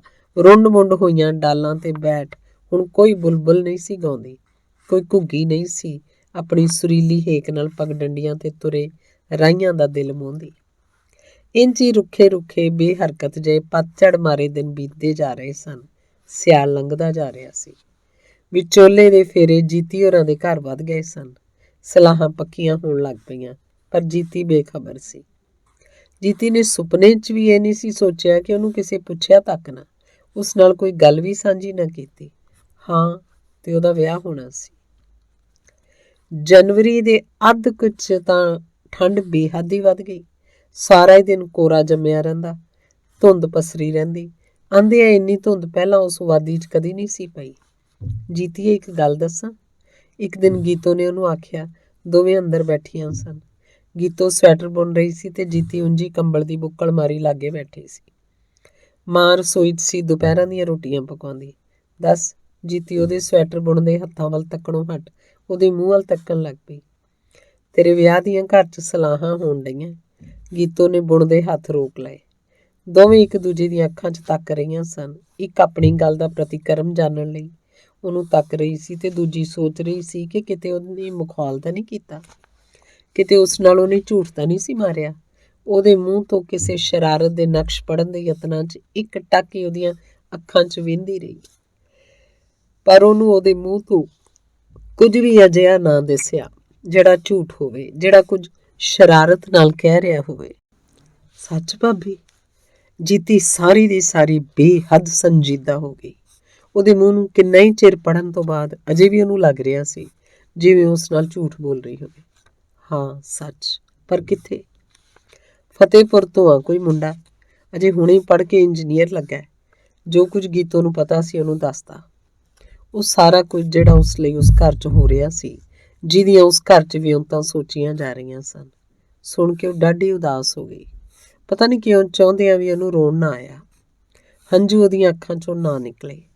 ਚਾਹੁੰਦਿਆਂ ਵੀ ਉਹਨੇ ਕੋਈ ਗੱਲ ਨਾ ਕੀਤੀ, ਜਿਵੇਂ ਸਾਰੀ ਦੁਨੀਆ ਦੀਆਂ ਗੱਲਾਂ ਮੁੱਕ ਗਈਆਂ ਹੋਣ, ਜਿਵੇਂ ਸਾਰੀ ਦੁਨੀਆ ਦੀਆਂ ਗੱਲਾਂ ਕਰ ਲਈਆਂ ਹੋਣ। ਬਾਹਰ ਮੀਂਹ ਉਂਝੀ ਸਵੇਰ ਤੋਂ ਲਗਾਤਾਰ ਵਰਦਾ ਆ ਰਿਹਾ ਸੀ। ਮੀਂਹ ਤੋਂ ਬਚਣ ਦੀ ਮਾਰੀ ਇੱਕ ਚਿੜੀ ਰੌਸ਼ਨਦਾਨ 'ਚ ਬੈਠੀ ਸੀ। ਘੜੀ ਕੁ ਪਿੱਛੋਂ ਆਪਣੇ ਸਿੱਲੇ ਖੰਭ ਛੱਡਦੀ ਬਾਹਰ ਵੱਲ ਤੱਕਦੀ ਤੇ ਇੰਝ ਲੱਗਦਾ ਜਿਵੇਂ ਹੁਣੇ ਹੀ ਉੱਡ ਜਾਏਗੀ, ਪਰ ਫਿਰ ਮੁੜ ਖੰਭ ਸਮੇਟ ਕੇ ਬਹਿ ਜਾਂਦੀ। ਉਸ ਵੱਲ ਤੱਕਦਿਆਂ ਨੂੰ ਇੱਕ ਪੁਰਾਣੀ ਗੱਲ ਯਾਦ ਆ ਗਈ। ਇਹ 10ਵੀਂ 'ਚ ਪੜ੍ਹਦਿਆਂ ਦੀ ਸੀ। ਉਦੋਂ ਵੀ ਇਹੋ ਜਿਹਾ ਦਿਨ ਸੀ। ਬਾਹਰ ਮੀਂਹ ਲੱਗਾ ਹੋਇਆ ਸੀ। ਸਕੂਲ 'ਚ ਕਮਰੇ ਘੱਟ ਹੋਣ ਕਰਕੇ 5ਵੀਂ ਤੱਕ ਦੀਆਂ ਜਮਾਤਾਂ ਨੂੰ ਛੁੱਟੀ ਕਰਤੀ ਗਈ ਸੀ। ਬਾਕੀ ਜਮਾਤਾਂ ਨੂੰ ਉਂਝ ਭਾਵੇਂ ਛੁੱਟੀ ਨਾ ਕੀਤੀ, ਪਰ ਪੜ੍ਹਾਉਣ ਉਹਨਾਂ ਨੂੰ ਕੋਈ ਵੀ ਮਾਸਟਰ ਨਾ ਜਾਂਦਾ। ਢਾਣੀਆਂ ਬਣਾ ਕੇ ਬੈਠੇ ਮੁੰਡੇ ਕੁੜੀਆਂ ਗੱਪਾਂ ਮਾਰ ਰਹੇ ਸੀ, ਮੂੰਗਫਲੀ ਚੱਬ ਰਹੇ ਸੀ, ਕੋਈ ਰੇਵੜੀਆਂ ਖਾ ਰਿਹਾ ਸੀ, ਕੋਈ ਕੁਝ ਹੋਰ। ਪਤਾ ਨਹੀਂ ਕਿੱਧਰੋਂ ਉੱਡਦੀ ਮੀਂਹ ਤੋਂ ਬਚਣ ਦੀ ਮਾਰੀ ਇੱਕ ਚਿੜੀ ਉਹਨਾਂ ਦੇ ਕਮਰੇ 'ਚ ਬੂਹੇ ਥਾਣੀ ਲੰਘ ਬੰਦ ਰੌਸ਼ਨਦਾਨ ਦੀ ਖਿੜਕੀ ਤੇ ਆ ਬੈਠੀ। ਆਪਣੀ ਢਾਣੀ 'ਚ ਬੈਠੇ ਗੱਪਾਂ ਮਾਰਦੇ ਰਾਜੇਸ਼ ਦਾ ਮੂੰਗਫਲੀ ਚੱਬਦਿਆਂ ਪਤਾ ਨਹੀਂ ਉਸ ਵੱਲ ਕਿਵੇਂ ਧਿਆਨ ਚਲਾ ਗਿਆ। ਉਹਦੇ ਦਿਮਾਗ 'ਚ ਇੱਕ ਸ਼ਰਾਰਤ ਸੁੱਝੀ। ਪਲ ਵਿੱਚ ਹੀ ਸਾਰੀ ਢਾਣੀ ਨੇ ਅੱਖਾਂ ਹੀ ਅੱਖਾਂ ਰਾਹੀਂ ਫੈਸਲਾ ਵੀ ਕਰ ਲਿਆ। ਕਮਰੇ ਦੇ ਉਹਨਾਂ ਦੋਵੇਂ ਬੂਹੇ ਬੰਦ ਕਰਤੇ, ਬਾਰੀ ਵੀ ਬੰਦ ਕਰ ਦਿੱਤੀ। ਰੋਸ਼ਨਦਾਨ ਪਹਿਲਾਂ ਹੀ ਬੰਦ ਸੀ। ਚਿੜੀ ਦੇ ਅੰਦਰੋਂ ਨਿਕਲਣ ਲਈ ਹੁਣ ਕੋਈ ਵੀ ਰਾਹ ਨਹੀਂ ਸੀ ਰਹਿ ਗਿਆ। ਕਮਰੇ ਦੀ ਕਿਸੇ ਕੰਧ ਨੂੰ ਕੋਈ ਮੋਰੀ ਵੀ ਨਹੀਂ ਸੀ ਜਿਸ 'ਚੋਂ ਨਿਕਲ ਸਕਦੀ। ਪਹਿਲਾਂ ਤਾਂ ਸਾਰੀ ਜਮਾਤ ਉਹਨਾਂ ਵੱਲ ਹੈਰਾਨ ਜਿਹੀ ਹੋ ਤੱਕਦੀ ਰਹੀ, ਪਰ ਜਦੋਂ ਉਹਨਾਂ ਬਾਰੀਆਂ ਬੰਦ ਕਰ ਰੌਸ਼ਨਦਾਨ ਦੇ ਚੌਕਟੇ ਤੇ ਬੈਠੀ ਚਿੜੀ ਨੂੰ ਡਰਾ ਕੇ ਉਡਾਇਆ ਤਾਂ ਸਾਰਿਆਂ ਨੂੰ ਸਮਝ ਆ ਗਈ। ਇਹੋ ਜਿਹੀ ਗੱਲ ਨੂੰ ਤਾਂ ਉਹ 10 ਕੋਹਾਂ ਤੋਂ ਵੀ ਜਾ ਕੇ ਮਿਲਦੇ ਸੀ। ਸਾਰੇ ਮੁੰਡੇ ਕੁੜੀਆਂ ਦਾ ਧਿਆਨ ਚਿੜੀ ਵੱਲ ਸੀ। ਸਾਰਿਆਂ ਨੂੰ ਆਪਣੀਆਂ ਗੱਲਾਂ ਭੁੱਲ ਗਈਆਂ। ਮੂੰਗਫਲੀ ਉਂਝੀ ਲਿਫਾਫਿਆਂ 'ਚ ਪਈ ਰਹਿਣ ਤੀ ਸਾਰੇ ਚਿੜੀ ਫੜਨ ਲਈ ਰੁੱਝ ਪਏ। ਉਸ ਰੌਸ਼ਨਦਾਨ ਦੇ ਚੌਕਟੇ ਤੋਂ ਉੱਡ ਚਿੜੀ ਦੂਜੇ ਤੇ ਬੈਠੀ, ਉੱਥੋਂ ਵੀ ਉਡਾਤੀ ਹੋਈ ਇੱਕ ਥਾਂ ਤੋਂ ਉੱਡ ਦੂਜੇ ਤੇ ਜਾ ਪੈਂਦੀ। ਮਗਰੋਂ ਉਡਾ ਪਹਿਲਾਂ ਦਿੱਤੀ ਜਾਂਦੀ। ਕਿੰਨਾ ਚਿਰ ਉਹ ਚਿੜੀ ਦੇ ਮਗਰ ਪਏ ਰਹੇ। ਆਖਰ ਹਫ ਕੇ ਵਿਚਾਰੀ ਡਿੱਗ ਪਈ। ਝੱਟ ਦੇਣੇ ਇੱਕ ਮੁੰਡੇ ਨੇ ਫੜ ਲਈ। ਸਾਰੇ ਉਹਦੇ ਦੁਆਲੇ ਇਕੱਠੇ ਹੋ ਗਏ, ਜਿਵੇਂ ਉਹ ਚਿੜੀ ਨਹੀਂ ਕੋਈ ਅਜੂਬਾ ਹੋਵੇ, ਜਿਵੇਂ ਉਹਨਾਂ ਦੀਆਂ ਵੇਖੀਆਂ ਚੀਜ਼ਾਂ ਤੋਂ ਕੋਈ ਵੱਖਰੀ ਚੀਜ਼ ਹੋਵੇ। ਉਸ ਇਕੱਠ ਨੂੰ ਚੀਰ ਰਾਜੇਸ਼ ਨੇ ਚਿੜੀ ਉਸ ਮੁੰਡੇ ਤੋਂ ਜਾ ਫੜੀ। ਉਹ ਆਪਣੀ ਜਮਾਤ 'ਚ ਸਾਰਿਆਂ ਤੋਂ ਤਕੜਾ ਸੀ। ਜਮਾਤ 'ਚ ਉਹੀ ਕੁਝ ਹੁੰਦਾ ਜੋ ਰਾਜੇਸ਼ ਚਾਹੁੰਦਾ। ਜਮਾਤ 'ਚ ਹੁੰਦੀ ਹਰ ਸ਼ਰਾਰਤ ਦੀ ਉਹ ਜੜ ਸੀ। ਉਹ ਜਮਾਤ ਹੀ ਨਹੀਂ ਸਗੋਂ ਪੂਰੇ ਸਕੂਲ ਦਾ ਹੀਰੋ ਸੀ। 400 ਮੀਟਰ ਦੌੜ ਦਾ ਉਹ ਆਪਣੇ ਜ਼ਿਲ੍ਹੇ ਦਾ ਚੈਂਪੀਅਨ ਸੀ। ਮਾੜੇ ਮੋਟੇ ਮਾਸਟਰ ਨੂੰ ਤਾਂ ਟਿੱਚ ਵੀ ਨਹੀਂ ਸੀ ਜਾਣਦਾ। ਉਹਦੇ ਸਾਹਮਣੇ ਸਕੂਲ ਦਾ ਵੱਡੇ ਤੋਂ ਵੱਡਾ ਸ਼ਰਾਰਤੀ ਵੀ ਲਿਫ ਕੇ ਲੰਘਦਾ। ਆਪਣੇ ਆਪ ਨੂੰ ਸਕੂਲ 'ਚ ਕੁਝ ਸਮਝਣ ਵਾਲੇ ਮੁੰਡੇ ਉਹਦੇ ਰਾਹ 'ਚੋਂ ਹਟ ਜਾਂਦੇ, ਉਹਦੇ ਸਾਹਮਣੇ ਟਿਕਦੇ ਤੱਕ ਨਾ। ਉਸ ਤੋਂ ਚਿੜੀ ਲੈ ਕੇ ਉਹ ਆਪਣੀ ਢਾਣੀ 'ਚ ਆ ਬੈਠਾ। ਸਲਾਹਾਂ ਹੋਣ ਲੱਗ ਪਈਆਂ ਨਵੀਂ ਸ਼ਰਾਰਤ ਦੀਆਂ। ਇੱਕ ਮੁੰਡਾ ਪ੍ਰਾਇਮਰੀ ਸੈਕਸ਼ਨ 'ਚੋਂ ਹੇਠਾਂ ਮਚਾਉਣ ਵਾਲੇ ਟਾਟਾਂ 'ਚੋਂ ਰੱਸੀਆਂ ਕੱਢ ਲਿਆਇਆ। ਫਿਰ ਕੀ ਸੀ, ਚਿੜੀ ਦੀਆਂ ਲੱਤਾਂ ਨੂੰ ਰੱਸੀ ਬੰਨ੍ਹ ਉਹਨੂੰ ਛੱਡਤਾ। ਥੋੜ੍ਹੀ ਉੱਡ ਕੇ ਤਾਂ ਚਲੀ ਜਾਂਦੀ ਤਾਂ ਰਤਾ ਕੋ ਰੱਸੀ ਖਿੱਚ ਕੇ ਮੁੜ ਹੇਠਾਂ। ਸਾਰੀ ਜਮਾਤ ਖੇਡ 'ਚ ਮਸਤ ਸੀ। ਚਿੜੀ ਵਿਚਾਰੀ ਮਰਨ ਕਿਨਾਰੇ ਪਹੁੰਚ ਗਈ। ਕਈਆਂ ਦੇ ਦਿਲ 'ਚ ਕੁਝ ਤਰਸ ਜਿਹਾ ਆਇਆ। ਕਈਆਂ ਨੇ ਆਖਿਆ ਛੱਡ ਪਰੇ ਯਾਰ, ਹੁਣ ਬਥੇਰਾ ਸ਼ੁਗਲ ਹੋ ਗਿਆ, ਕਿਤੇ ਮਾਰੀ ਨਾ ਜਾਏ। ਪਰ ਰਾਜੇਸ਼ ਦਾ ਸ਼ਾਇਦ ਜੀ ਨਹੀਂ ਸੀ ਭਰਿਆ। ਉਹਦੀ ਢਾਣੀ ਦੀ ਖੇਡ ਜਾਰੀ ਰਹੀ। ਆਖਿਰ ਚਿੜੀ ਹਾਰ ਕੇ ਉੱਥੇ ਡਿੱਗ ਪਈ। ਡਰਾਇਆ ਵੀ ਨਾ ਉੱਡੀ। ਸਹਿਮੀ ਉਹ ਚੁਫੇਰੇ ਤੱਕਣ ਲੱਗੀ ਤਾਂ ਸਾਰਿਆਂ ਦਾ ਦਿਲ ਤਰਸ ਨਾਲ ਭਰ ਗਿਆ। ਸਾਰਿਆਂ ਨੇ ਉਹਨੂੰ ਛੱਡ ਦੇਣ ਲਈ ਆਖਿਆ, ਉਹਦੀ ਢਾਣੀ ਦਿਆਂ ਯਾਰਾਂ ਵੀ, ਪਰ ਰਾਜੇਸ਼ ਸਹਿਮੀ ਸਹਿਕੀ ਚਿੜੀ ਨੂੰ ਤੱਕਦਾ ਹੱਸ ਰਿਹਾ ਸੀ। ਕਿਸੇ ਦਾ ਵੀ ਹੌਸਲਾ ਨਾ ਪਿਆ ਕਿ ਉਹਦੀਆਂ ਲੱਤਾਂ ਦੀ ਰੱਸੀ ਖੋਲ੍ਹ ਦੇ। ਤੇ ਉਦੋਂ ਜੀਤੀ ਦੇ ਦਿਲ 'ਚ ਇੰਨਾ ਤਰਸ ਜਿਹਾ ਆਇਆ ਸੀ ਕਿ ਉਹਨੇ ਉੱਠ ਕੇ ਰੱਸੀ ਚਿੜੀ ਦੀਆਂ ਲੱਤਾਂ ਨਾਲੋਂ ਖੋਲ੍ਹ ਦਿੱਤੀ ਰਾਜੇਸ਼ ਉਹਦੇ ਰੱਸੀ ਖੋਲ੍ਹਦੇ ਹੱਥਾਂ ਵੱਲ ਕੇਵਲ ਤੱਕਦਾ ਹੀ ਰਿਹਾ। ਉਹਨੇ ਕੋਈ ਵਿਰੋਧ ਨਹੀਂ ਸੀ ਕੀਤਾ। ਜਿਸ ਮਾਣ ਨਾਲ ਉਹ ਗਈ ਸੀ ਉਸੇ ਮਾਣ ਨਾਲ ਚਿੜੀ ਨੂੰ ਛੱਡ ਕੇ ਆਪਣੇ ਡੈਸਕ 'ਤੇ ਆ ਬੈਠੀ। ਤੇ ਉਸ ਦਿਨ ਅੱਧੀ ਛੁੱਟੀ ਵੇਲੇ ਗਰਾਊਂਡ 'ਚ ਤੁਰੇ ਜਾਂਦੇ ਰਾਜੇਸ਼ ਨੂੰ ਉਹਨੇ ਆਖਿਆ, ਬੜਾ ਨਿਰਮੋਹਾ ਹੈ ਤੂੰ। ਉਹ ਮੁਸਕਰਾ ਕੇ ਲੰਘ ਗਿਆ ਪਰ ਬੋਲਿਆ ਕੁਛ ਨਾ। ਉਹ ਪਹਿਲਾ ਦਿਨ ਸੀ ਜਦੋਂ ਉਹਨੇ ਰਾਜੇਸ਼ ਨੂੰ ਕੁਝ ਆਖਿਆ ਸੀ ਤੇ ਉਹ ਪਹਿਲਾ ਹੀ ਦਿਨ ਸੀ ਜਦੋਂ ਰਾਜੇਸ਼ ਨੇ ਉਸ ਵੱਲ ਮੁਸਕਰਾ ਕੇ ਤੱਕਿਆ ਸੀ। ਤੇ ਫਿਰ ਜਦੋਂ ਵੀ ਕਿਤੇ ਉਹ ਮਿਲਦੇ ਇੱਕ ਦੂਜੇ ਨੂੰ ਬੁਲਾ ਕੇ ਲੰਘਦੇ। ਜਮਾਤ 'ਚ ਬੈਠਿਆਂ ਵੀ ਕਈ ਵਾਰ ਇੱਕ ਦੂਜੇ ਵੱਲ ਤੱਕਦੇ ਰਹਿੰਦੇ, ਇੱਕ ਦੂਜੇ ਨੂੰ ਤੱਕ ਮੁਸਕਰਾ ਪੈਂਦੇ। ਭੈਣ ਮੈਨੂੰ ਆ ਸਵਾਲ ਸਮਝਾ ਦੇ। ਉਹ ਹੋਰ ਪਤਾ ਨਹੀਂ ਕਿੰਨੀ ਦੇਰ ਯਾਦਾਂ ਦੀਆਂ ਵਹਿਣਾਂ 'ਚ ਵਹਿੰਦੀ ਰਹਿੰਦੀ ਜੇ ਜੀਤੂ ਦੇ ਬੋਲ ਉਹਨੂੰ ਝੰਜੋੜਦੇ ਨਾ। ਉਹਦੇ ਸਾਹਮਣੇ ਕਾਪੀ ਤੇ ਹਿਸਾਬ ਦੀ ਕਿਤਾਬ ਫੜੀ ਖੜਾ ਸੀ। ਲਾਗੇ ਹੀ ਮੰਜੇ ਤੇ ਗੀਤੋ ਸਵੈਟਰ ਬੁਣਨ ਲੱਗੀ ਸੀ ਆਪਣੇ ਧਿਆਨ। ਕਿੰਨੇ ਚੰਗੇ ਦਿਨ ਸੀ ਉਹ। ਇੱਕ ਹੌਕਾ ਉਹਦੇ ਸਾਰੇ ਦੇ ਸਾਰੇ ਆਪੇ ਨੂੰ ਲਪੇਟ ਗਿਆ ਤੇ ਫਿਰ ਉਹ ਡਾਢੀ ਉਦਾਸੀ ਨਾਲ ਜੀਤੂ ਤੋਂ ਕਾਪੀ ਫਾੜੋ ਨੂੰ ਸਵਾਲ ਸਮਝਾਉਣ ਲੱਗੀ। ਅੰਗ ਪੰਜਵਾਂ। ਕਣਕ ਦੀ ਫਸਲ ਇਸ ਵਾਰ ਡਾਢੀ ਚੰਗੀ ਸੀ। ਲਹਿ ਲਹਾਉਂਦੇ ਖੇਤਾਂ ਤੇ ਬੰਨਿਆਂ ਦੇ ਫਿਰਦਿਆਂ ਕਿਸਾਨਾਂ ਦੀ ਰੂਹ ਨਸ਼ਿਆ ਜਾਂਦੀ। ਉਹਨਾਂ ਦੇ ਦਿਲ 'ਚ ਚਾਵਾਂ ਦਾ ਹੁਲਾਰਾ ਜਿਹਾ ਆਉਂਦਾ। ਹੁਲਾਰੇ ਲੈਂਦੀਆਂ ਨਿਸਰੀਆਂ ਕਣਕਾਂ ਨੂੰ ਤੱਕ ਦੂਣ ਸਵਈਆਂ ਹੋ ਕੇ ਪੁੰਗਰੀਆਂ ਸਨ ਉਹਨਾਂ ਦੀਆਂ ਸੱਧਰਾਂ ਜਿਹੜੀਆਂ ਪਿਛਲੀ ਫਸਲ ਦੇ ਮਰ ਜਾਣ ਤੇ ਖੜ ਸੁੱਕ ਜਿਹੀਆਂ ਹੋ ਗਈਆਂ ਸਨ। ਮਾਰਚ ਦੇ ਸੋਹਣੇ ਦਿਨ ਸਨ। ਅਲੂਚਿਆਂ ਨੂੰ ਫੁੱਲ ਪੈ ਰਹੇ ਸਨ। ਪੱਤਿਆਂ ਤੋਂ ਸੱਖਣੀਆਂ ਡਾਲੀਆਂ ਸਫੈਦ ਫੁੱਲਾਂ ਨਾਲ ਭਰ ਗਈਆਂ। ਉਹਨਾਂ ਦੇ ਬਾਗ ਮਹਿਕ ਨਾਲ ਭਰ ਗਏ ਸਨ। ਹਵਾ ਮਹਿਕ ਨਾਲ ਭਰ ਗਈ ਸੀ। ਫੁੱਲਾਂ ਭਰੀਆਂ ਡਾਲਾਂ ਨੂੰ ਤੱਕਦਿਆਂ ਰੱਜ ਨਾ ਆਉਂਦਾ। ਜੀ ਕਰਦਾ ਵਹਿੰਦੇ ਹੀ ਰਹੀਏ ਸਾਰੇ ਕੁਝ ਨੂੰ। ਇੱਕ ਦਿਨ ਜੀਤੀ ਨੇ ਖੇਤਾਂ ਵੱਲੋਂ ਆਉਂਦਿਆਂ ਰਾਹ ਕੰਢਲੇ ਅਲੂਚਿਆਂ ਦੇ ਬਾਗ ਕੋਲੋਂ ਲੰਘਦਿਆਂ ਇੱਕ ਡਾਲ ਨਾਲੋਂ ਕਿੰਨੇ ਹੀ ਸਫੈਦ ਫੁੱਲ ਤੋੜ ਲਏ। ਨਾਲ ਗੀਤੋ ਵੀ ਸੀ। ਅੰਨੀਏ ਕੀ ਕਰਦੀ ਏ? ਗੀਤੋ ਨੇ ਉਹਨੂੰ ਹੋੜਿਆ ਪਰ ਉਹਨੇ ਫੁੱਲਾਂ ਨਾਲ ਰੁਮਾਲ ਭਰ ਲਿਆ ਤੇ ਹੱਸਦੀ ਆਖਣ ਲੱਗੀ, ਸੱਚੀ ਜੀ ਕਰ ਰਿਹਾ ਮੈਂ ਸਾਰੇ ਦੇ ਸਾਰੇ ਫੁੱਲ ਤੋੜ ਲਵਾਂ। ਤੇ ਘਰ ਆ ਕੇ ਉਹਨੇ ਦੀਪ ਨੂੰ ਇੱਕ ਬਿਲਕੁਲ ਸੰਖੇਪ ਖਤ ਲਿਖਿਆ, ਨਵਦੀਪ, ਰੁੱਤ ਬੇਹੱਦ ਸੋਹਣੀ ਏ। ਦਿਲ ਅੰਦਰ ਮੱਚਦੇ ਚਾਅ ਤੋਂ ਵੀ ਸੁਹਾਵਣੇ ਨੇ। ਕਾਸ਼ ਤੂੰ ਇੱਥੇ ਹੁੰਦਾ। ਮਨਜੀਤ। ਤੇ ਫਿਰ ਕਾਗਜ਼ ਤੈਅ ਕਰਕੇ ਲਿਫਾਫੇ 'ਚ ਪਾਉਂਦਿਆਂ ਉਹਨੇ ਫੁੱਲਾਂ ਨਾਲੋਂ ਕਿੰਨੀਆਂ ਪੱਤੀਆਂ ਵੀ ਤੋੜ ਕੇ ਵਿੱਚ ਪਾ ਦਿੱਤੀਆਂ। ਅੰਗ ਛੇਵਾਂ। ਅਪ੍ਰੈਲ ਦੇ ਅਖੀਰ ਜਿਹੇ 'ਚ ਗੀਤੋ ਪੇਕਿਆਂ ਨੂੰ ਚਲੀ ਗਈ। ਉਹ ਗਰਭਵਤੀ ਸੀ। ਪਹਿਲੇ ਬੱਚੇ ਨੂੰ ਜਨਮ ਦੇਣਾ ਸੀ। ਉਸ 7ਵਾਂ ਮਹੀਨਾ ਜਾ ਰਿਹਾ ਸੀ ਕਿ ਇੱਕ ਦਿਨ ਉਸ ਇਲਾਕੇ ਦੀ ਰੀਤ ਮੁਤਾਬਕ ਉਹਦੀ ਮਾਂ ਆ ਕੇ ਉਹਨੂੰ ਲੈ ਗਈ। ਉਸ ਇਲਾਕੇ 'ਚ ਹਰ ਨਵ ਵਿਆਹੀ ਆਪਣੇ ਪਹਿਲੇ ਬੱਚੇ ਨੂੰ ਆਪਣੇ ਪੇਕੇ ਘਰ ਜਨਮ ਦਿੰਦੀ ਸੀ ਤੇ ਗੀਤੋ ਵੀ ਚਲੀ ਗਈ। ਜੀਤੀ ਦੀ ਘਰ 'ਚ ਇੱਕ ਦੁੱਖ ਦਰਦਾਂ ਦੀ ਸਾਂਝਣ ਸੀ। ਉਹ ਨਿਖੜ ਗਈ। ਬੇਹੱਦ ਹੀ ਉਦਾਸੇ ਉੱਪਰੇ ਜਿਹੇ ਦਿਨ ਉਹਨੂੰ ਲੱਗਦੇ। ਉਹਨੂੰ ਖੁਦ ਪਤਾ ਨਹੀਂ ਸੀ ਲੱਗਦਾ ਉਹਨੂੰ ਕੀ ਹੋਈ ਜਾਂਦਾ। ਉਹਨੂੰ ਸਾਰਾ ਕੁਝ ਹੀ ਤੰਗ ਭੀੜਾ ਲੱਗਦਾ। ਉਹਨੂੰ ਸਾਰੇ ਪਾਸੇ ਜੰਜੀਰਾਂ ਪਈਆਂ ਲੱਗਦੀਆਂ। ਉਹਦਾ ਮਨ ਖੁੱਲ੍ਹਾਂ ਵਿੱਚ ਉੱਡਣ ਲਈ ਤਰਲੇ ਲੈਂਦਾ। ਉਹ ਸਾਰੀ ਦੀ ਸਾਰੀ ਆਜ਼ਾਦੀ ਨੂੰ ਤੜਪ ਰਹੀ ਸੀ। ਘਰ ਦਾ ਘੁੱਟਵਾਂ ਜਿਹਾ ਵਾਤਾਵਰਨ ਉਹਦੀ ਵਿਸ਼ਾਲ ਰੂਹ ਦੇ ਮੇਚ ਨਾ ਆਉਂਦਾ। ਕੁਝ ਦਾਇਰਿਆਂ 'ਚ ਕੁਝ ਰੀਤਾਂ ਰਿਵਾਜ਼ਾਂ ਦੀਆਂ ਜੰਜੀਰਾਂ 'ਚ ਜਕੜੀ ਜੀਤੀ ਨੂੰ ਆਪਾ ਬੇਬਸ ਲੱਗਦਾ। ਭਾਵੇਂ ਉਹਨੂੰ ਦੀਪ ਦੀ ਯਾਦ ਵੀ ਇੰਨੀ ਨਹੀਂ ਸੀ ਆਉਂਦੀ ਪਰ ਫਿਰ ਵੀ ਉਦਾਸ ਰਹਿੰਦਾ। ਹਾਸਾ ਤਾਂ ਜਿਵੇਂ ਬੁੱਲਾਂ ਤੋਂ ਰੁੱਸ ਗਿਆ ਹੋਵੇ। ਕੰਮਾਂ 'ਚ ਰੁੱਝੀ ਨੂੰ ਉਹਨੂੰ ਕਈ ਵਾਰ ਆਪਣੀ ਵੀ ਸੁੱਧ ਨਾ ਰਹਿੰਦੀ। ਮਈ ਦੇ ਅੰਤ ਤਾਈਂ ਉਹਨਾਂ ਕਣਕ ਦੀ ਫਸਲ ਘਰ ਲੈ ਆਂਦੀ। ਰੱਖਾ ਤੜਕੇ ਹੀ ਹਲ ਲੈ ਚਲਿਆ ਜਾਂਦਾ। ਰਾਮੋ ਛਾਹ ਵੇਲਾ ਲੈ ਚਲੀ ਜਾਂਦੀ ਤਾਂ ਘਰ 'ਚੋਂ ਇਕੱਲੀ ਰਹਿ ਜਾਂਦੀ। ਗੀਤਾਂ ਦੇ ਬੋਲਾਂ 'ਚ ਪਰਚੀ ਉਹ ਚਾਦਰਾਂ ਤੇ ਫੁੱਲ ਬੂਟੇ ਪਾਉਂਦੀ ਰਹਿੰਦੀ। ਸੁਪਨਿਆਂ ਦੇ ਦੇਸ਼ 'ਚ ਘੁੰਮਦੀ ਜ਼ਿੰਦਗੀ ਦੇ ਨਕਸ਼ਾਂ ਨੂੰ ਆਪਣੇ ਮਨ 'ਚ ਚਿਤਵਦੀ ਰਹਿੰਦੀ। ਦਲਬੀਰ ਨੂੰ ਦਿੱਲੀ ਓਵਰਸੀਅਰ ਦੀ ਨੌਕਰੀ ਮਿਲ ਗਈ ਸੀ। ਡਿਪਲੋਮਾ ਕਰ ਲੈਣ ਤੋਂ 2 ਸਾਲ ਦੀ ਖੱਜਲ ਖੁਆਰੀ ਤੋਂ ਬਾਅਦ ਉਹਨੂੰ ਨੌਕਰੀ ਲੱਭੀ ਸੀ। ਉੱਥੇ ਹੀ ਉਹਨੂੰ ਸਰਕਾਰੀ ਕੁਆਟਰ ਮਿਲ ਗਿਆ। ਮਹੀਨੇ 2 ਮਹੀਨੇ ਪਿੱਛੇ ਹੁਣ ਕਿਸੇ ਛੁੱਟੀ ਵਾਲੇ ਦਿਨ ਉਹ ਘਰ ਗੇੜਾ ਮਾਰਦਾ ਸੀ। ਇੰਝ ਹੀ ਰੁੱਖੇ ਉਦਾਸੇ ਦਿਨ ਬੀਤ ਰਹੇ ਸਨ ਕਿ ਇੱਕ ਦਿਨ ਦਲਬੀਰ ਆਇਆ। ਲੌਡਾ ਕੁ ਵੇਲਾ ਸੀ। ਵਿਹੜੇ 'ਚ ਨਿੰਮ ਦੇ ਰੁੱਖ ਦੀ ਛਾਵੇਂ ਬੈਠੀ ਉਹ ਫੁਲਕਾਰੀ ਕੱਢ ਰਹੀ ਸੀ। ਲਾਗੇ ਹੀ ਮਾਂ ਚਰਖਾ ਕੱਤ ਰਹੀ ਸੀ। ਰੱਖਾ ਖੇਤਾਂ 'ਚ ਸੀ। ਮਾਂ ਕੋਲ ਉਹਨੇ ਕੋਈ ਗੱਲ ਕੀਤੀ ਤੇ ਆਉਂਦਾ ਹੀ ਖੇਤਾਂ ਨੂੰ ਚਲਾ ਗਿਆ।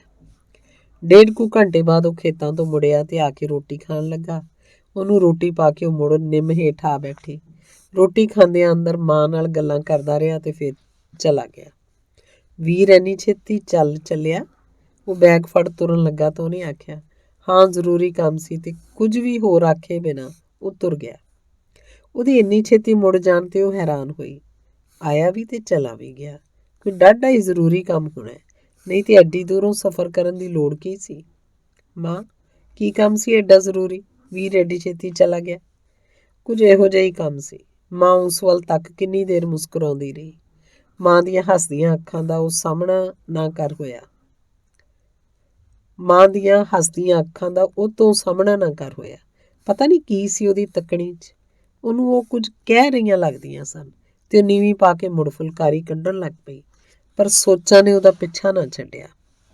ਭਲਾ ਕਿਹੜਾ ਐਡਾ ਜ਼ਰੂਰੀ ਕੰਮ ਹੋ ਸਕਦਾ ਜਿਹੜਾ ਮੈਨੂੰ ਦੱਸਣ ਵਾਲਾ ਨਾ ਹੋਵੇ? ਤੇ ਮਾਂ ਦੀਆਂ ਅੱਖਾਂ ਵੀ ਮੁਸਕਰਾ ਰਹੀਆਂ ਸਨ। ਗੱਲ ਕੀ ਹੋਈ? ਉਹ ਕਿੰਨਾ ਹੀ ਚਿਰ ਸੋਚਦੀ ਰਹੀ, ਪਰ ਕੋਈ ਵੀ ਸਿਰਾ ਬੰਨਾ ਉਹਦੀ ਸਮਝ 'ਚ ਨਾ ਆਇਆ।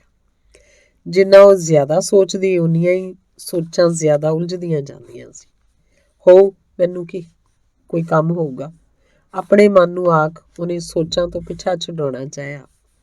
ਪਰ ਮਨ ਨੂੰ ਕਹਿ ਲੈਣ ਨਾਲ ਹੀ ਤਾਂ ਸਭ ਕੁਝ ਨਹੀਂ ਹੋ ਜਾਂਦਾ। ਸੋਚ ਲੈਣ ਨਾਲ ਹੀ ਤਾਂ ਸਭ ਕੁਝ ਨਹੀਂ ਸੁਲਝ ਜਾਂਦਾ। ਤੇ ਰਾਤ ਨੂੰ ਘਰ 'ਚੋਂ ਉਸ ਤੋਂ ਚੋਰੀ ਸਲਾਹਾਂ ਹੁੰਦੀਆਂ ਰਹੀਆਂ। ਬਾਅਦ ਦੇ 2 ਦਿਨ ਬੇਹੱਦ ਹੀ ਰੁੱਝੇ ਰਹੇ। ਘਰ ਦੀ ਝਾੜ ਪੂੰਝ ਹੁੰਦੀ ਰਹੀ। 2 ਦਿਨਾਂ 'ਚ ਘਰ ਨਵੀਂ ਵਹੁਟੀ ਵਾਂਗ ਸਜਾ ਦਿੱਤਾ ਗਿਆ। ਕੁਝ ਜ਼ਰੂਰ ਹੀ ਘਰ 'ਚ ਵਾਪਰਨ ਵਾਲਾ ਹੈ, ਉਹ ਸੋਚਦੀ। ਤੇ ਤੀਜੇ ਦਿਨ ਫਿਰ ਦਲਬੀਰ ਮੁੜ ਆਇਆ। ਨਾਲ ਉਹਦਾ ਮਾਮਾ ਸੀ ਤੇ ਇੱਕ ਕੋਈ ਓਪਰਾ ਮੁੰਡਾ ਵੀ। ਨਮਸਤੇ। ਉਹਨਾਂ ਅੱਗੇ ਚਾਹ ਰੱਖਦਿਆਂ ਉਸ ਮਾਮੇ ਨੂੰ ਵੀ ਬੁਲਾਇਆ ਤੇ ਉਸ ਓਪਰੇ ਮੁੰਡੇ ਨੂੰ ਵੀ। ਇੱਕ ਪਲ ਦੋਹਾਂ ਦੀਆਂ ਨਜ਼ਰਾਂ ਮਿਲੀਆਂ ਤੇ ਫਿਰ ਉਹਨੇ ਨੀਵੀਂ ਪਾ ਲਈ। ਦਲਬੀਰ ਇੱਕ ਮਾਸਿਕ ਪੱਤਰ ਫੜੀ ਉਹਦੇ ਪੰਨਿਆਂ ਨੂੰ ਪੜ੍ਹਨ ਦੇ ਯਤਨ 'ਚ ਰੁੱਝਾ ਹੋਇਆ ਸੀ, ਜਿਹੜਾ ਕਿ ਉਹਦੀ ਆਦਤ ਦੇ ਅਕਸਰ ਉਲਟ ਸੀ। ਡਿਪਲੋਮਾ ਕਰਕੇ ਘਰ ਆਉਣ ਪਿੱਛੋਂ ਉਹਨੇ ਕਦੇ ਵੀ ਉਹਦੇ ਹੱਥ 'ਚ ਕੋਈ ਕਿਤਾਬ ਨਹੀਂ ਸੀ ਤੱਕੀ ਤੇ ਨਾ ਹੀ ਉਹ ਐਵੇਂ ਫਜ਼ੂਲ ਦੀਆਂ ਕਿਤਾਬਾਂ ਪੜ੍ਹਨੀਆਂ ਪਸੰਦ ਕਰਦਾ ਸੀ। ਉਹ ਹੈਰਾਨ ਸੀ ਅੱਜ ਉਹਦੇ ਹੱਥ 'ਚ ਮਾਸਿਕ ਪੱਤਰ ਕਿਵੇਂ ਆ ਗਿਆ, ਤੇ ਇਹ ਤੋਂ ਵੀ ਜ਼ਿਆਦਾ ਹੈਰਾਨ ਸੀ ਕਿ ਉਹ ਮੁੰਡਾ ਉਸ ਵੱਲ ਲਗਾਤਾਰ ਹੀ ਤੱਕੀ ਜਾ ਰਿਹਾ ਸੀ। ਉਹਦਾ ਇੰਜ ਤੱਕਣ ਉਹਨੂੰ ਸੱਚਮੁੱਚ ਹੀ ਭੈੜਾ ਲੱਗਾ। ਇਹ ਵੀ ਕੋਈ ਤਰੀਕਾ ਭਲਾ? ਮੰਨਿਆ ਕਿ ਜਵਾਨ ਰੂਹਾਂ ਦੀ ਇੱਕ ਦੂਜੇ ਲਈ ਖਿੱਚ ਹੋਇਆ ਕਰਦੀ ਹੈ, ਪਰ ਸਿੱਧਾ ਬਿਟ ਤੱਕਣਾ, ਤੇ ਉਹ ਵੀ ਓਪਰਿਆਂ ਦੀ ਹਾਜ਼ਰੀ 'ਚ, ਨਿਰਾ ਹੀ ਬੇਵਕੂਫੀ ਵਾਲਾ ਕੰਮ ਹੈ। ਚਾਹ ਰੱਖ ਕੇ ਉਹ ਜਿੰਨੀ ਛੇਤੀ ਆ ਸਕਦੀ ਸੀ ਬਾਹਰ ਨੂੰ ਮੁੜੀ। ਆਉਂਦਿਆਂ ਵੀ ਉਹਨੂੰ ਲੱਗ ਰਿਹਾ ਸੀ ਜਿਵੇਂ ਉਹਦੀਆਂ ਨਜ਼ਰਾਂ ਉਹਨੂੰ ਤੱਕ ਰਹੀਆਂ ਹੋਣ। ਮਾਂ ਰਸੋਈ 'ਚ ਪਕੌੜੇ ਕੱਢ ਰਹੀ ਸੀ। ਤਾਜ਼ੇ ਨਿਕਲੇ ਪਕੌੜਿਆਂ ਦੀ ਪਲੇਟ ਭਰ ਉਹਨੇ ਉਹਨਾਂ ਸਾਹਮਣੇ ਰੱਖ ਉਹ ਮੁੜ ਰਸੋਈ 'ਚ ਮਾਂ ਲਾਗੇ ਆ ਗਈ। ਬੈਠਿਆਂ ਉਹਦੇ ਦਿਲ 'ਚ ਪਤਾ ਨਹੀਂ ਕੀ ਆਈ। ਉਹਨੇ ਪ੍ਰਾਹੁਣਿਆਂ ਦੇ ਨਾਲ ਵਾਲੇ ਕਮਰੇ ਦੇ ਵਿਹੜੇ 'ਚ ਖੁੱਲ੍ਹਦੇ ਬੂਹੇ ਥਾਣੀ ਅੰਦਰ ਜਾ ਕੇ ਆਦਮ ਕਦ ਸ਼ੀਸ਼ੇ 'ਚੋਂ ਆਪਣਾ ਆਪ ਤੱਕਿਆ। ਇਹ ਵੀ ਚੰਗਾ ਹੋਇਆ ਸਵੇਰੇ ਉਸ ਨਹਾ ਲਿਆ, ਉਹਨੇ ਮਨ ਹੀ ਮਨ ਸੋਚਿਆ। ਮਾਂ ਨੂੰ ਸ਼ਾਇਦ ਪਹਿਲਾਂ ਹੀ ਇਹਨਾਂ ਦੇ ਆਉਣ ਦਾ ਪਤਾ ਸੀ, ਤਦ ਹੀ ਉਹਨੇ ਆਖਿਆ ਸੀ, ਦੇਖਾਂ ਸ਼ਕਲ ਤੇਰੀ ਕਿੰਜ ਬਣੀ ਹੋਈ ਹੈ, ਪਹਿਲਾਂ ਨਹਾ ਲੈ। ਮਾਂ ਹਰ ਕਿਸੇ ਨੂੰ ਕੀਲ ਕੇ ਬਿਠਾ ਸਕਦੀ ਹਾਂ, ਮੈਂ ਹਰ ਕਿਸੇ ਨੂੰ ਕੀਲ ਕੇ ਬਿਠਾ ਸਕਦੀ ਹਾਂ। ਉਹਨੂੰ ਆਪਣੇ ਆਪ ਤੇ ਡਾਢਾ ਹੀ ਮਾਣ ਆਇਆ।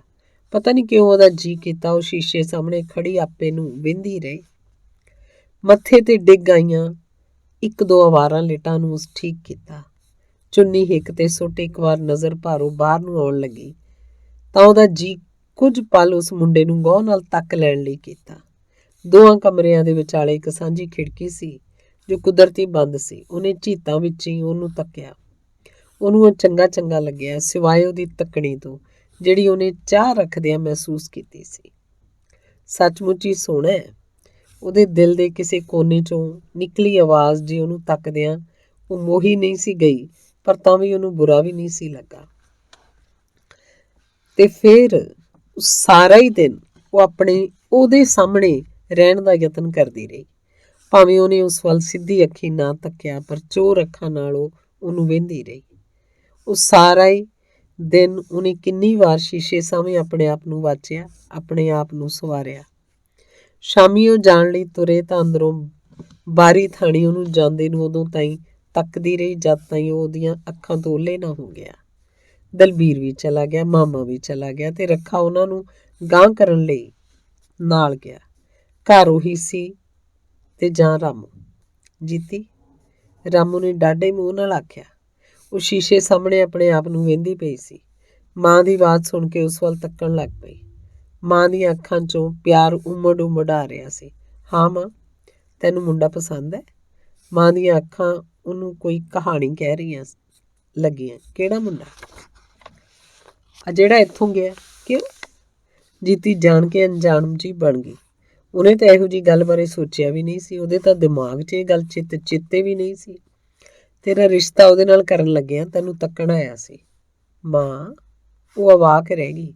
ਉਹਨੂੰ ਸਮਝ ਨਹੀਂ ਸੀ ਆ ਰਹੀ ਵੀ ਉਹਨੂੰ ਖੁਸ਼ ਹੋਣਾ ਚਾਹੀਦਾ ਜਾਂ ਉਦਾਸ।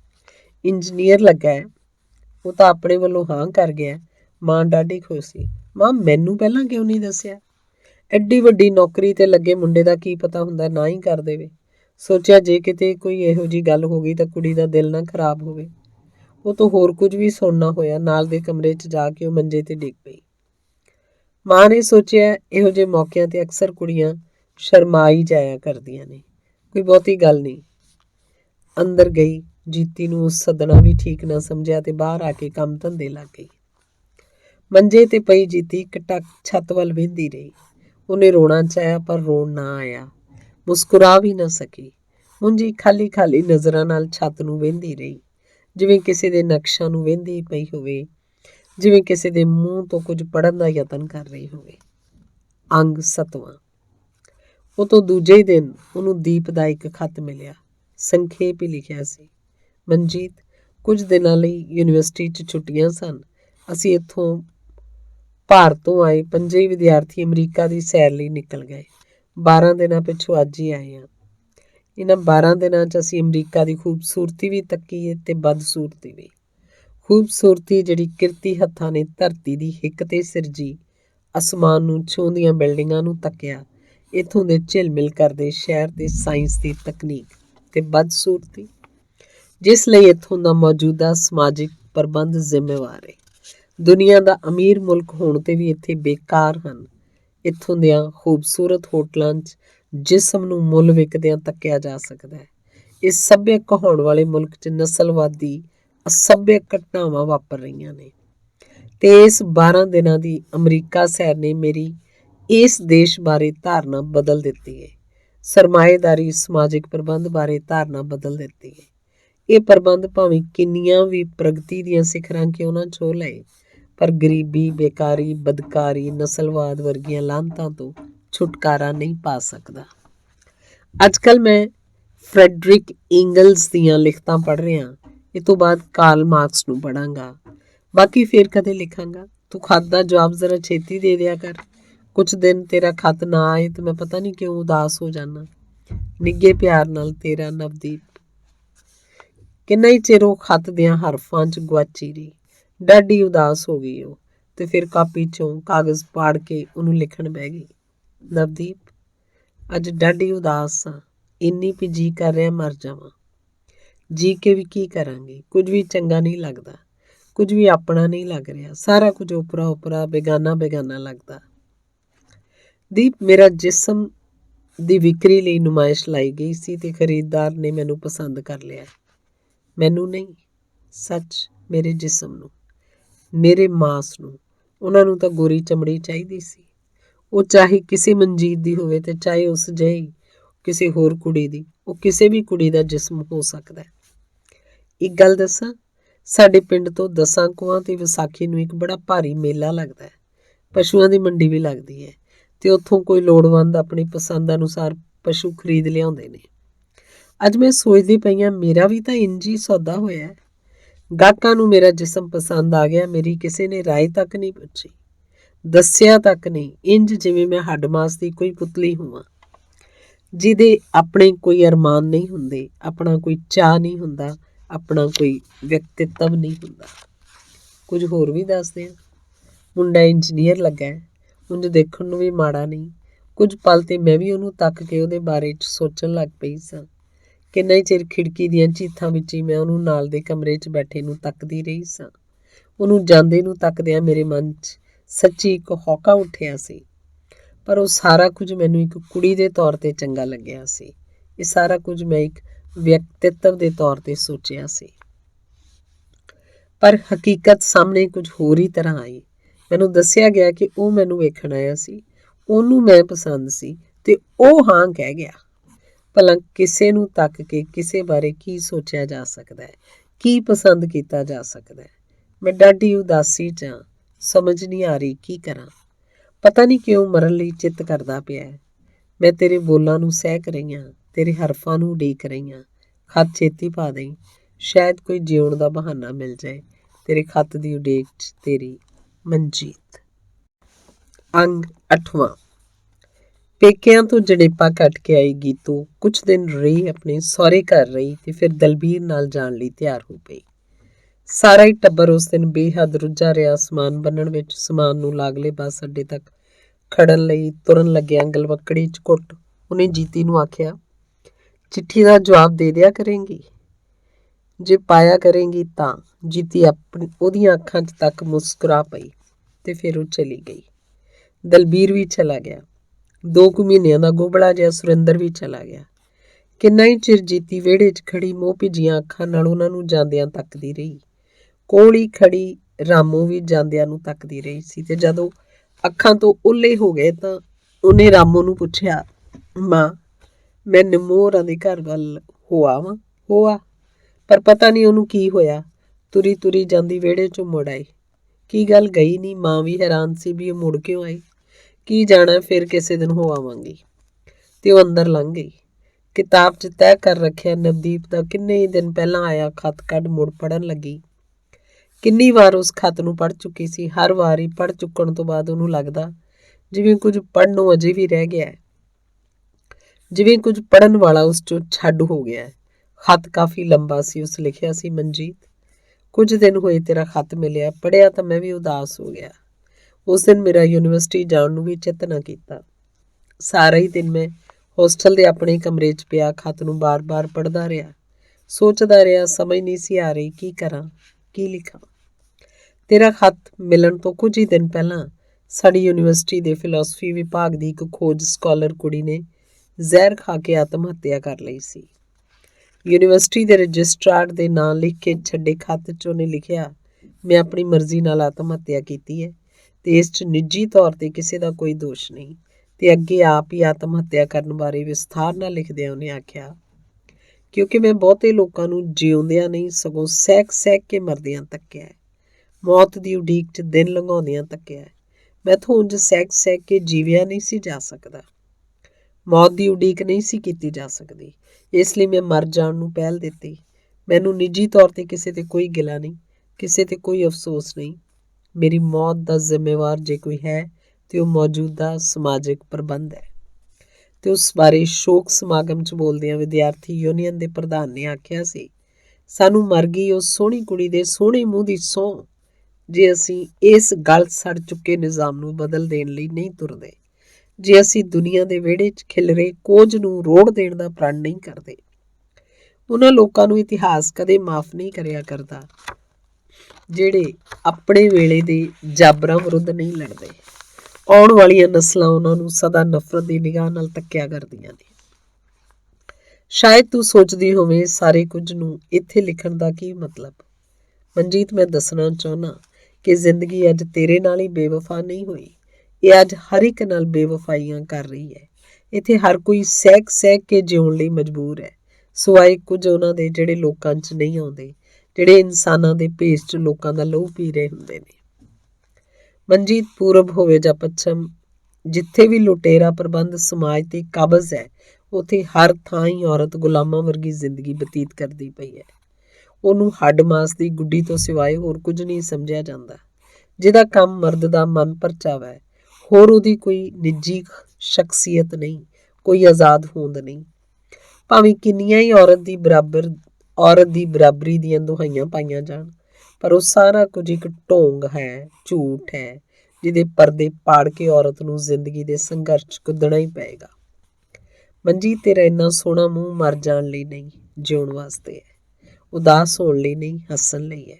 ਤੂੰ ਕਦੇ ਵੀ ਇਹ ਨਾ ਸੋਚੀ ਕਿ ਤੇਰੀ ਜ਼ਿੰਦਗੀ ਸਿਰਫ ਤੇਰੀ ਹੀ ਹੈ। ਇਹ ਤੇ ਹੋਰ ਵੀ ਕਿਸੇ ਦਾ ਹੱਕ ਹੈ, ਕੋਈ ਹੋਰ ਵੀ ਤੈਨੂੰ ਆਪਣੀ ਜ਼ਿੰਦਗੀ ਨਾਲੋਂ ਵੱਧ ਪਿਆਰ ਕਰਦਾ ਹੈ। ਮਰ ਜਾਣ ਦੀ ਗੱਲ ਮੁੜ ਕੇ ਸੋਚੀ ਵੀ ਨਾ। ਪਤਾ ਨਹੀਂ ਮੈਨੂੰ ਕਿੰਨਾ ਦੁੱਖ ਹੋਏਗਾ। ਮੈਂ ਸਦਾ ਹੀ ਤੇਰਾ ਮੂੰਹ ਹੱਸਦਾ ਤੱਕਣਾ ਚਾਹੁੰਦਾ, ਜ਼ਿੰਦਗੀ ਤੋਂ ਨਿਰਾਸ਼ ਹੋਇਆ ਨਹੀਂ। ਸ਼ੁਭ ਇੱਛਾਵਾਂ ਸਹਿਤ, ਤੇਰਾ ਨਵਦੀਪ। ਖਤ ਪੜ੍ਹਨ ਤੋਂ ਬਾਅਦ ਉਹ ਕਿੰਨਾ ਹੀ ਚਿਰ ਉਹਦੀਆਂ ਅਰਥਾਂ ਨੂੰ ਸੋਚਦੀ ਰਹੀ। ਹੋਰ ਪਤਾ ਨਹੀਂ ਕਿੰਨਾ ਚਿਰ ਸੋਚਦੀ ਰਹਿੰਦੀ ਜੇ ਉਹਨੂੰ ਰਾਮੂ ਦੀ ਆਵਾਜ਼ ਨਾ ਸੁਣਦੀ। ਕੁੜੇ ਬਾਹਰ ਆ, ਤੂੰ ਅੰਦਰ ਕੀ ਕਰਦੀ ਪਈ ਐ? ਆਈ ਮਾਂ, ਖਤ ਕਿਤਾਬ 'ਚ ਰੱਖਦਿਆਂ ਉੱਠ ਪਈ। ਤੂੰ ਦਾਲ ਚਾੜ ਦੇ, ਮੈਂ ਸਵਰਨੀ ਹੋਰਾਂ ਦੇ ਘਰੋਂ ਹੋ ਆਵਾਂ। ਵਿਹੜੇ 'ਚ ਜਾਂਦਿਆਂ ਉਹਨੇ ਆਖਿਆ। ਤੇ ਉਹਦੇ ਜਾਣ ਤੋਂ ਬਾਅਦ ਪਸ਼ੂਆਂ ਵਾਲੇ ਢਾਰੇ ਨਾਲ ਪਏ ਬਾਲਣ ਦੇ ਢੇਰ ਤੋਂ ਉਦਾਸੀ ਬਾਲਣ ਭੰਨਣ ਲੱਗੀ। ਦੂਰ ਆਕਾਸ਼ ਤੇ ਸੂਰਜ ਸਿਖਰ ਆਉਣ ਹੀ ਵਾਲਾ ਸੀ। ਅੰਗ 9ਵਾਂ। ਨਵੰਬਰ ਦੇ ਸ਼ੁਰੂ 'ਚ ਹੀ ਜੀਤੀ ਦਾ ਵਿਆਹ ਆ ਗਿਆ। ਵਿਆਹ ਦੀ ਤਿਆਰੀ ਵਾਸਤੇ ਦਲਬੀਰ ਵੀ ਕੁਝ ਦਿਨ ਪਹਿਲਾਂ ਛੁੱਟੀ ਲੈ ਕੇ ਆ ਗਿਆ। ਗੀਤੋ ਵੀ ਆ ਗਈ। ਘਰ 'ਚ ਕੋਈ ਨਾ ਕੋਈ ਰਿਸ਼ਤੇਦਾਰ ਆਇਆ ਹੀ ਰਹਿੰਦਾ, ਕੋਈ ਨਾ ਕੋਈ ਕੰਮ ਸ਼ੁਰੂ ਹੀ ਰਹਿੰਦਾ। ਬੇਹੱਦ ਹੀ ਰੁੱਝੇ ਦਿਨ ਸਨ। ਜੀਤੀਏ, ਵਿਆਹ ਕਰਾ ਕੇ ਕਿਤੇ ਸਾਨੂੰ ਭੁੱਲ ਹੀ ਨਾ ਜਾਈਂ, ਇੱਕ ਦਿਨ ਹੱਸਦਿਆਂ ਗੀਤੋ ਨੇ ਆਖਿਆ। ਨਿੰਮੋ ਵੀ ਉਸ ਦਿਨ ਉਹਨਾਂ ਦੇ ਘਰ ਆਈ ਬੈਠੀ ਸੀ। ਦਿਨ ਦਾ ਲੌਡਾ ਕੁ ਵੇਲਾ ਹੋਣ ਵਾਲਾ ਸੀ। ਉਹ ਤਿੰਨੇ ਵਿਹੜੇ 'ਚ ਨਿੱਘੀ ਧੁੱਪ 'ਚ ਬੈਠੀਆਂ ਹੱਸ ਰਹੀਆਂ ਸਨ।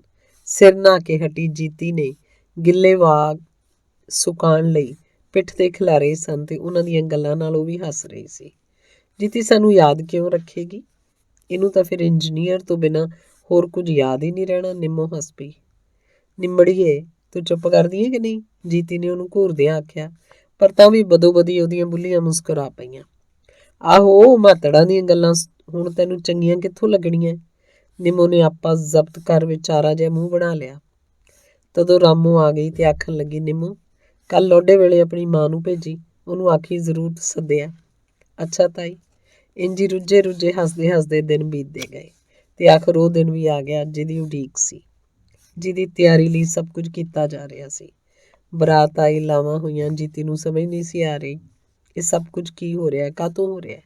ਤੇ ਸ਼ਾਮੀ ਵਿਦਾ ਹੁੰਦਿਆਂ ਉਹ ਸਹੇਲੀਆਂ, ਭਰਜਾਈਆਂ, ਚਾਚੀਆਂ, ਤਾਈਆਂ 'ਚ ਘਿਰੀ ਹਰਪਾਲ ਦੇ ਪਿੱਛੇ ਪਹਾੜੀ ਪਗਡੰਡੀ ਤੋਂ ਸੜਕ ਤੱਕ ਤੁਰਦੀ ਆਈ।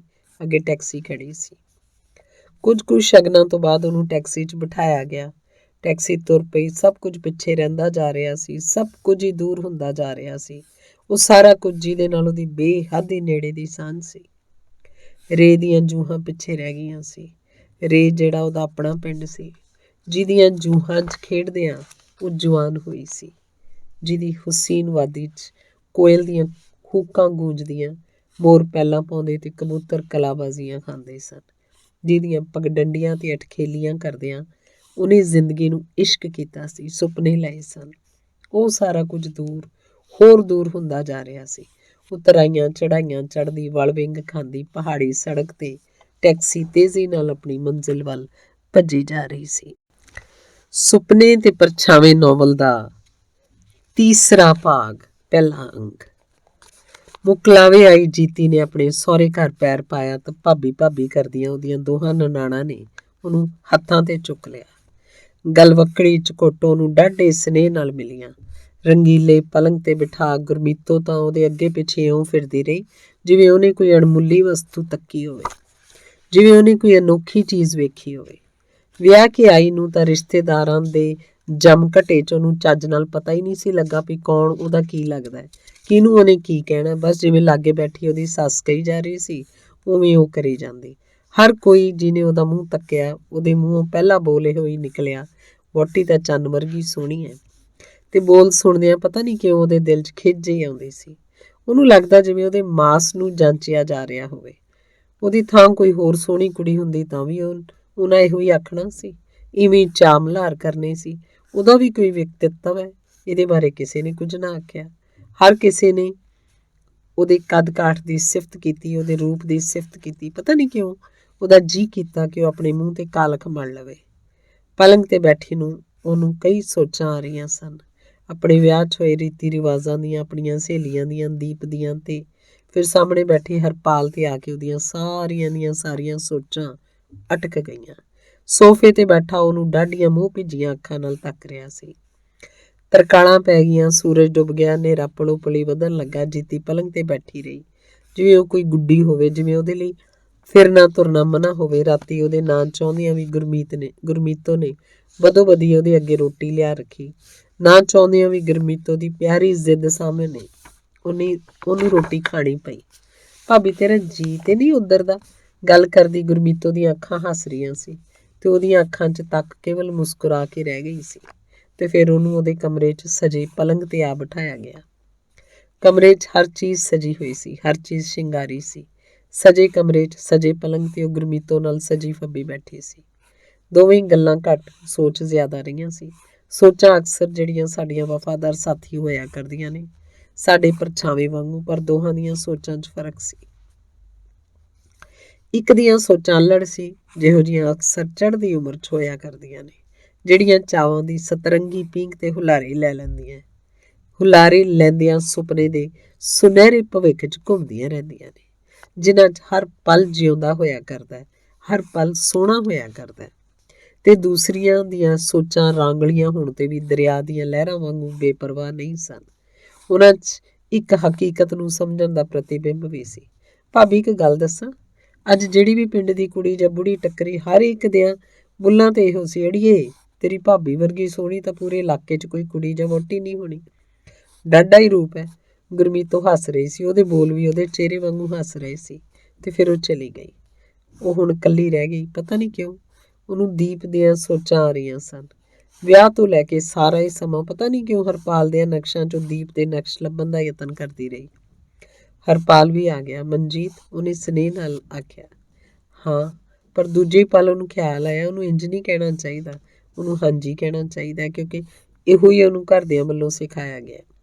ਇਹੋ ਹੀ ਨਹੀਂ, ਉਹਨੂੰ ਹੋਰ ਵੀ ਬੜਾ ਕੁਝ ਦੱਸਿਆ ਗਿਆ ਸੀ। ਮਸਲਨ ਪਤੀ ਨੂੰ ਦੇਵਤਾ ਕਰਕੇ ਸਮਝਣਾ, ਉਹਦੀ ਹਰ ਖੁਸ਼ੀ ਦਾ ਖਿਆਲ ਰੱਖਣਾ, ਹਰ ਇੱਕ ਨਾਲ ਮਿੱਠਾ ਬੋਲਣਾ, ਉਹਦਿਆਂ ਘਰਦਿਆਂ ਸਾਹਮਣੇ ਨਿਉ ਕੇ ਰਹਿਣਾ। ਉਹ ਸਾਰੀਆਂ ਗੱਲਾਂ ਉਹਨੂੰ ਸਮਝਾਈਆਂ ਗਈਆਂ, ਜਿਹੜੀਆਂ ਹਰ ਔਰਤ ਨੂੰ ਵਿਰਸੇ 'ਚ ਮਿਲਦੀਆਂ, ਫਿਰ ਹਰ ਔਰਤ ਦੀ ਅੱਗੇ ਆਉਣ ਵਾਲੀ ਨਵੀਂ ਪੀੜ੍ਹੀ ਨੂੰ ਵਿਰਸੇ 'ਚ ਦੇ ਦਿੰਦੀ ਹੈ। ਉਹ ਸਾਰੀਆਂ ਹੀ ਗੱਲਾਂ ਜਿਹੜੀਆਂ ਇੱਕ ਪ੍ਰਬੰਧ ਬਣ ਚੁੱਕੀਆਂ, ਪਰ ਉਹਨੇ ਸ਼ਾਇਦ ਉਹਦੀ ਇਸ ਗੱਲ ਵੱਲ ਧਿਆਨ ਹੀ ਨਹੀਂ ਸੀ ਦਿੱਤਾ। ਉਹ ਤਾਂ ਉਹਦੇ ਬੋਲ ਸੁਣਨ ਨੂੰ ਕਾਹਲਾ ਪਿਆ ਸੀ, ਬਾਵਰਾ ਹੋਇਆ ਪਿਆ ਸੀ ਉਹਦੇ ਰੂਪ ਨੂੰ ਤੱਕ ਕੇ। ਮਨਜੀਤ, ਤੂੰ ਇੰਨੀ ਸੋਹਣੀ ਹੈ ਵੀ ਜੇ ਸਾਰੀ ਜ਼ਿੰਦਗੀ ਵੀ ਮੈਂ ਤੈਨੂੰ ਇੰਜ ਸਾਹਮਣੇ ਤੱਕਦਾ ਰਹਾਂ ਤਾਂ ਵੀ ਰੱਜ ਨਹੀਂ ਆਉਣਾ। ਉਹ ਝੱਲਾ ਹੋਇਆ ਪਿਆ ਸੀ। ਉਹਨੇ ਅੱਗੋਂ ਕੋਈ ਜਵਾਬ ਨਾ ਦਿੱਤਾ, ਚੁੱਪਚਾਪ ਉਹਦੀਆਂ ਅੱਖਾਂ 'ਚ ਵੇਂਦੀ ਰਹੀ। ਪਤਾ ਨਹੀਂ ਕਿਉਂ ਉਹਨੂੰ ਵੇਂਦਿਆਂ ਉਹਨੂੰ ਦੀਪ ਦੀ ਯਾਦ ਆ ਰਹੀ ਸੀ। ਦੀਪ ਜਿਹਨੂੰ ਉਹਦੇ ਮਨ ਨੇ ਆਪਣਾ ਹਾਣੀ ਮੰਨਿਆ ਸੀ, ਪਰ ਦੀਪ ਤਾਂ ਉਹ ਤੋਂ ਕੋਹਾਂ ਦੂਰ ਸੀ। ਉਹਦੇ ਨੇੜੇ ਤਾਂ ਹਰਪਾਲ ਸੀ, ਹਰਪਾਲ ਜੀ ਨੂੰ ਉਹਦੇ ਘਰਦਿਆਂ ਉਹਦਾ ਪਤੀ ਚੁਣਿਆ ਸੀ। ਉਹਨੂੰ ਯਾਦ ਆਇਆ, ਦੀਪ ਨੇ ਕਦੀ ਵੀ ਉਸ ਨਾਲ ਇਸ ਤਰ੍ਹਾਂ ਗੱਲ ਨਹੀਂ ਸੀ ਕੀਤੀ। ਉਹ ਦੋਵੇਂ ਹਾਣੀ ਰਹੇ ਸਨ। ਉਹਨਾਂ ਦੋਹਾਂ ਨੇ ਇੱਕ ਦੂਜੇ ਨੂੰ ਆਪਣੇ ਬਰਾਬਰ ਦਾ ਸਮਝਿਆ ਸੀ, ਆਪਣੇ ਹਾਣ ਦਾ ਸਮਝਿਆ ਸੀ, ਇੱਕ ਦੂਜੇ ਨੂੰ ਇੱਕ ਦੂਜੇ ਦੇ ਵਿਅਕਤਿਤਵ 'ਚੋਂ ਤੱਕਿਆ ਸੀ। ਪਰ ਹਰਪਾਲ ਦੀਆਂ ਗੱਲਾਂ 'ਚੋਂ ਤਾਂ ਉਹਨੂੰ ਇਹੋ ਜਿਹਾ ਕੁਝ ਲੱਗਿਆ ਸੀ, ਜਿਹੜਾ ਕੁਝ ਮਲਕੀਅਤ ਦੇ ਪ੍ਰਭਾਵ ਦੇ ਰਿਹਾ ਹੋਵੇ, ਜਿਹਦੇ 'ਚੋਂ ਉੱਤਮਤਾ ਦੀ ਖੁਸ਼ਬੂ ਆਉਂਦੀ ਪਈ ਹੋਵੇ, ਹੱਕ ਸਮਝਣ ਦੀ ਗੱਲ ਹੋਵੇ। ਗੱਲਾਂ ਤੋਂ ਅਗਾਂਹ ਵੱਧ ਉਹਦੇ ਹੱਥ ਉਹਦੇ ਅੰਗਾਂ ਨਾਲ ਖੇਡਣ ਲੱਗੇ। ਫਿਰ ਕਮਰੇ ਅੰਦਰ ਹਲਕੇ ਰੰਗ ਦੀ ਮਿੰਨੀ ਮਿੰਨੀ ਲੋਚ, ਦੋ ਜਿਸਮ ਇੱਕ ਦੂਜੇ ਦੇ ਜਿਸਮ ਦਾ ਨਿੱਘ ਮਾਣਨ ਲੱਗੇ, ਇੱਕ ਦੂਜੇ ਦੇ ਜਿਸਮਾਂ ਦੀ ਖੁਸ਼ਬੂ ਦੀ ਪਹਿਚਾਣ ਕਰਦੇ ਰਹੇ। ਪਰ ਸਾਰਾ ਹੀ ਸਮਾਂ ਉਹਦੇ ਨਾਲ ਪਈ ਜੀਤੀ ਉਹਦੇ 'ਚੋਂ ਦੀਪ ਨੂੰ ਢੂੰਡਦੀ ਰਹੀ। ਅੰਗ ਦੂਸਰਾ। ਮੁਕਲਾਵੇ ਆਈ ਜੀਤੀ 2 ਦਿਨ ਫਤਿਹਪੁਰ ਰਹੀ। ਦੋਵੇਂ ਦਿਨ ਹੀ ਉਹ ਆਂਢਣਾ ਗੁਆਂਢਣਾ 'ਚ ਇੰਝ ਘਿਰੀ ਰਹੀ ਜਿਵੇਂ ਕਾਵਾਂ ਨੇ ਕੋਈ ਕੂੰਜ ਘੇਰੀ ਹੋਵੇ। ਇੱਕ ਜਾਂਦੀ ਦੂਜੀ ਆ ਜਾਂਦੀ। ਉਹਦੇ ਦੁਆਲੇ ਸਾਰਾ ਹੀ ਦਿਨ ਜਮਘਟਾ ਜੁੜਿਆ ਰਹਿੰਦਾ। ਗੱਲਾਂ ਹੁੰਦੀਆਂ ਰਹਿੰਦੀਆਂ, ਜਿਨ੍ਹਾਂ 'ਚੋਂ ਬਹੁਤੀਆਂ ਉਹਦੇ ਰੂਪ ਦੀਆਂ ਸਿਫਤਾਂ ਦੀਆਂ ਹੁੰਦੀਆਂ, ਉਹਦੇ ਸਲੀਕੇ ਦੀਆਂ ਹੁੰਦੀਆਂ। ਇਹਨਾਂ ਦੋਹਾਂ ਹੀ ਦਿਨਾਂ 'ਚ ਉਹਨੇ ਘਰੋਂ ਬਾਹਰ ਪੈਰ ਪਾ ਕੇ ਨਹੀਂ ਸੀ ਦੇਖਿਆ। ਇੱਥੋਂ ਤੱਕ ਕਿ ਉਸ ਕਮਰੇ 'ਚੋਂ ਵੀ ਜਿਸ 'ਚੋਂ ਬੈਠੀ ਸੀ, ਸਿਵਾਏ ਬਾਥਰੂਮ ਤੱਕ ਜਾਣ ਦੇ, ਉਹਨੇ ਹੋਰ ਕਿਧਰੇ ਪੈਰ ਨਹੀਂ ਸੀ ਪਾਇਆ। ਉਸ ਘਰ ਦੇ ਸਜੇ ਕਮਰੇ 'ਚ ਸੱਜ ਫੱਬ ਕੇ ਬੈਠੀ ਰਹਿੰਦੀ, ਕਿਉਂਕਿ ਇਹੋ ਹੀ ਉਸ ਘਰ ਨੂੰ ਪਸੰਦ ਸੀ, ਜਿਹੜਾ ਘਰ ਹੁਣ ਉਹਦਾ ਆਪਣਾ ਵੀ ਹੋ ਗਿਆ ਸੀ। ਜਿਵੇਂ ਉਸ ਘਰ ਵਾਲੇ ਚਾਹੁੰਦੇ ਉਵੇਂ ਹੀ ਉਹ ਕਰੀ ਜਾਂਦੀ। ਉਹ ਇੱਕ ਸ਼ੋ ਪੀਸ ਸੀ ਜਿਹਨੂੰ ਉਵੇਂ ਰੱਖਿਆ ਜਾ ਰਿਹਾ ਸੀ, ਜਿਸ ਨਾਲ ਘਰ ਦੀ ਸ਼ੋਹਰਤ ਹੋਰ ਵੱਧ ਸਕੇ। ਇੱਕ ਖਿਡੌਣਾ ਸੀ ਜਿਸ ਨਾਲ ਉਸ ਘਰ ਵਾਲੇ ਦਿਲ ਪਰਚਾ ਸਕਣ। ਤੇ ਫਿਰ ਉਹ ਤੇ ਹਰਪਾਲ ਸ਼ਿਮਲੇ ਨੂੰ ਤਿਆਰ ਹੋ ਪਏ। ਵਿਹੜੇ ਮਹੱਲੇ ਦੀਆਂ ਕੁੜੀਆਂ ਵਹੁਟੀਆਂ 'ਚ ਘਿਰੀ ਉਹ ਬੱਸ ਅੱਡੇ ਤਾਈਂ ਆਈ। ਘੁੰਡ ਦੇ ਪੱਲੇ 'ਚ ਉਹਨੇ ਚੋਰ ਰੱਖੀ ਤੱਕਿਆ। ਗਲੀ ਦੀਆਂ ਮੋੜਾਂ ਤੇ ਖੜੇ ਮੁੰਡੇ ਉਹਨੂੰ ਤੱਕ ਰਹੇ ਸੀ। ਉਹ ਹੋਰ ਵੀ ਮੜਕ ਨਾਲ ਤੁਰਨ ਲੱਗੀ। ਭਾਬੀ, ਚਿੱਠੀ ਪਾਇਆ ਕਰੇਂਗੀ ਨਾ? ਗੁਰਮੀਤੋ ਦੇ ਮੂੰਹ ਹਰ ਬੋਲ ਹੀ ਹੱਸਦਾ ਨਿਕਲਦਾ ਸੀ। ਜ਼ਰੂਰ। ਜੀਤੀ ਵੀ ਹੱਸ ਪਈ। ਵੇਖੀ ਕਿਤੇ ਭੁੱਲ ਨਾ ਜਾਈ ਸ਼ਿਮਲੇ ਜਾ ਕੇ। ਉਸ ਗੁਰਮੀਤੋ ਦੀਆਂ ਅੱਖਾਂ 'ਚ ਤੱਕਿਆ। ਉਹਨਾਂ 'ਚ ਇੱਕ ਸ਼ਰਾਰਤ ਸੀ। ਉਹਦਾ ਸਾਰੇ ਦਾ ਸਾਰਾ ਚਿਹਰਾ ਇੱਕ ਸ਼ਰਾਰਤ ਬਣਿਆ ਸੀ। ਕਈ ਉਹਦੀਆਂ ਸ਼ਰੀਕਣੀਆਂ ਵਹੁਟੀਆਂ ਨੇ ਉਹਦੇ ਮੂੰਹ ਨੇੜੇ ਕਰ ਇੰਨਾ ਕੁਝ ਅਸ਼ਲੀਲ ਕਿਹਾ ਕਿ ਉਹਨੂੰ ਸੁਣਦਿਆਂ ਕਚਿਆਣ ਆਉਂਦੀ। ਉਹ ਸੋਚਦੀ ਰਹੀ ਕੀ ਇਹ ਸਾਰਾ ਕੁਝ ਇੰਝ ਹੀ ਹਰ ਕੁੜੀ ਨਾਲ ਵਾਪਰਦਾ। ਜਿਹੜੀ ਵੀ ਵਹੁਟੀ ਬਣਦੀ ਹੈ ਕੀ ਸਾਰੇ ਉਹਨੂੰ ਲਹੂ ਮਾਸ ਦੀ ਗੁੱਡੀ ਤੋਂ ਸਿਵਾ ਹੋਰ ਕੁਝ ਨਹੀਂ ਸਮਝਦੇ। ਕਿਸੇ ਲਈ ਉਹ ਜੀਤੀ ਨਹੀਂ ਸੀ ਤੇ ਨਾ ਹੀ ਮਨਜੀਤ। ਸਾਰਿਆਂ ਲਈ ਉਹ ਹਰਪਾਲ ਦੀ ਵਹੁਟੀ ਸੀ ਤੇ ਤੋਂ ਸਿਵਾ ਉਹਦੀ ਹੋਰ ਕੋਈ ਹਸਤੀ ਨਹੀਂ ਸੀ, ਹੋਰ ਕੋਈ ਵਿਅਕਤਿਤਵ ਨਹੀਂ ਸੀ। ਹਾਂ, ਉਹ ਹਰਪਾਲ ਦੀ ਵਹੁਟੀ ਸੀ। ਉਹ ਮਿਸਿਜ਼ ਹਰਪਾਲ ਸੰਧੂ ਸੀ। ਕੁੜੀ ਵਹੁਟੀਏ, ਛੇਤੀ ਮੁੜਿਓ, ਹਰਪਾਲ ਦੀ ਮਾਂ ਜੱਸੋ ਨੇ ਉਹਦੇ ਸਿਰ ਤੇ ਪਿਆਰ ਦਿੰਦਿਆਂ ਆਖਿਆ ਤੇ ਫਿਰ ਉਹ ਬੱਸ ਚੜ੍ਹ ਗਏ। ਬੱਸ ਜਿਹੜੀ ਸ਼ਿਮਲੇ ਨੂੰ ਜਾਣੀ ਸੀ, ਬੱਸ ਜਿਹੜੀ ਅਜਨਬੀਆਂ ਨਾਲ ਭਰੀ ਸੀ, ਉਸ 'ਚ ਉਹ ਵੀ ਦੋਵੇਂ ਜਾ ਬੈਠੇ। ਅੰਗ ਤੀਸਰਾ। ਹਨੀਮੂਨ ਮਨਾਉਣ ਆਏ ਉਹ 2 ਹਫ਼ਤੇ ਸ਼ਿਮਲੇ ਰਹੇ। ਬੇਹੱਦ ਠੰਡ ਸੀ। ਕਿਸੇ ਕਿਸੇ ਦਿਨ ਤਾਂ ਸਾਰਾ ਹੀ ਦਿਨ ਬਰਫ਼ ਪੈਂਦੀ ਰਹਿੰਦੀ। ਸਾਰਾ ਹੀ ਦਿਨ ਹੋਟਲ ਦੇ ਕਮਰੇ 'ਚੋਂ ਬਾਹਰ ਪੈਰ ਨਾ ਕੱਢਿਆ ਜਾਂਦਾ। ਹੋਟਲ ਦੀਆਂ ਦੀਵਾਰਾਂ 'ਚ ਘਿਰੇ ਹੋਏ ਇੱਕ ਦੂਜੇ ਦੇ ਜਿਸਮਾਂ ਦਾ ਨਿੱਘ ਮਾਣਦੇ ਰਹਿੰਦੇ।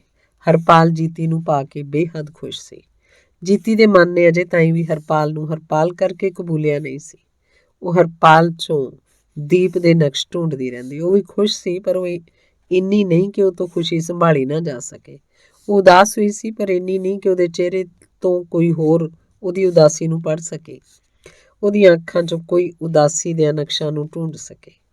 ਉਹਦਾ ਚਿਹਰਾ ਹੱਸ ਰਿਹਾ ਸੀ। ਉਦਾਸਿਆ ਹੁੰਦਾ ਤੇ ਉਦਾਸਿਆ ਵੀ ਹੱਸਦਾ।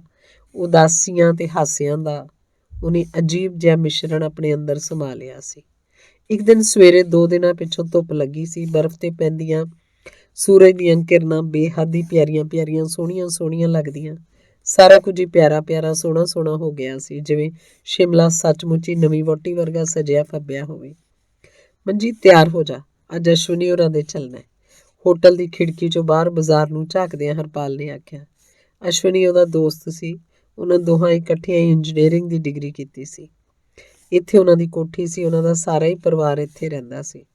ਅੱਗੇ ਵੀ ਇੱਕ ਦਿਨ ਉਹ ਉਹਨਾਂ ਦੇ ਘਰ ਹੋ ਕੇ ਆਏ ਸਨ ਤੇ ਅੱਜ ਲਈ ਫਿਰ ਉਹਨਾਂ ਨੇ ਸੱਦਾ ਦਿੱਤਾ ਸੀ। ਉਹਨਾਂ ਦੇ ਘਰ ਫਿਰ ਕਿਸੇ ਦਿਨ ਹੋ ਆਵਾਂਗੇ। ਅੱਜ ਬਾਹਰ ਘੁੰਮਣ ਫਿਰਨ ਚੱਲੀਏ। ਬਰਫ਼ ਕਿੰਨੀ ਸੋਹਣੀ ਲੱਗਦੀ ਹੈ। ਜੀਤੀ ਵੀ ਖਿੜਕੀ ਸਾਹਮਣੇ ਉਸ ਕੋਲ ਆ ਖਲੋਤੀ। ਠੰਡ ਲੱਗ ਗਈ ਤਾਂ ਫਿਰ ਨਾਲੇ ਉਹਨਾਂ ਅੱਜ ਲਈ ਸੱਦਿਆ। ਤੁਸੀਂ ਹੋ ਆਓ ਇਕੱਲੇ ਹੀ। ਨਹੀਂ ਤਾਂ, ਉਹਨੇ ਹਰਪਾਲ ਦੀਆਂ ਅੱਖਾਂ 'ਚ ਤੱਕਦਿਆਂ ਆਖਿਆ। ਤੂੰ ਇੱਥੇ ਕੀ ਕਰੇਂਗੀ ਇਕੱਲੇ? ਹਰਪਾਲ ਇੱਕ ਟੋਕੀ ਉਹਦੀਆਂ ਅੱਖਾਂ 'ਚ ਤੱਕਦਾ ਰਿਹਾ।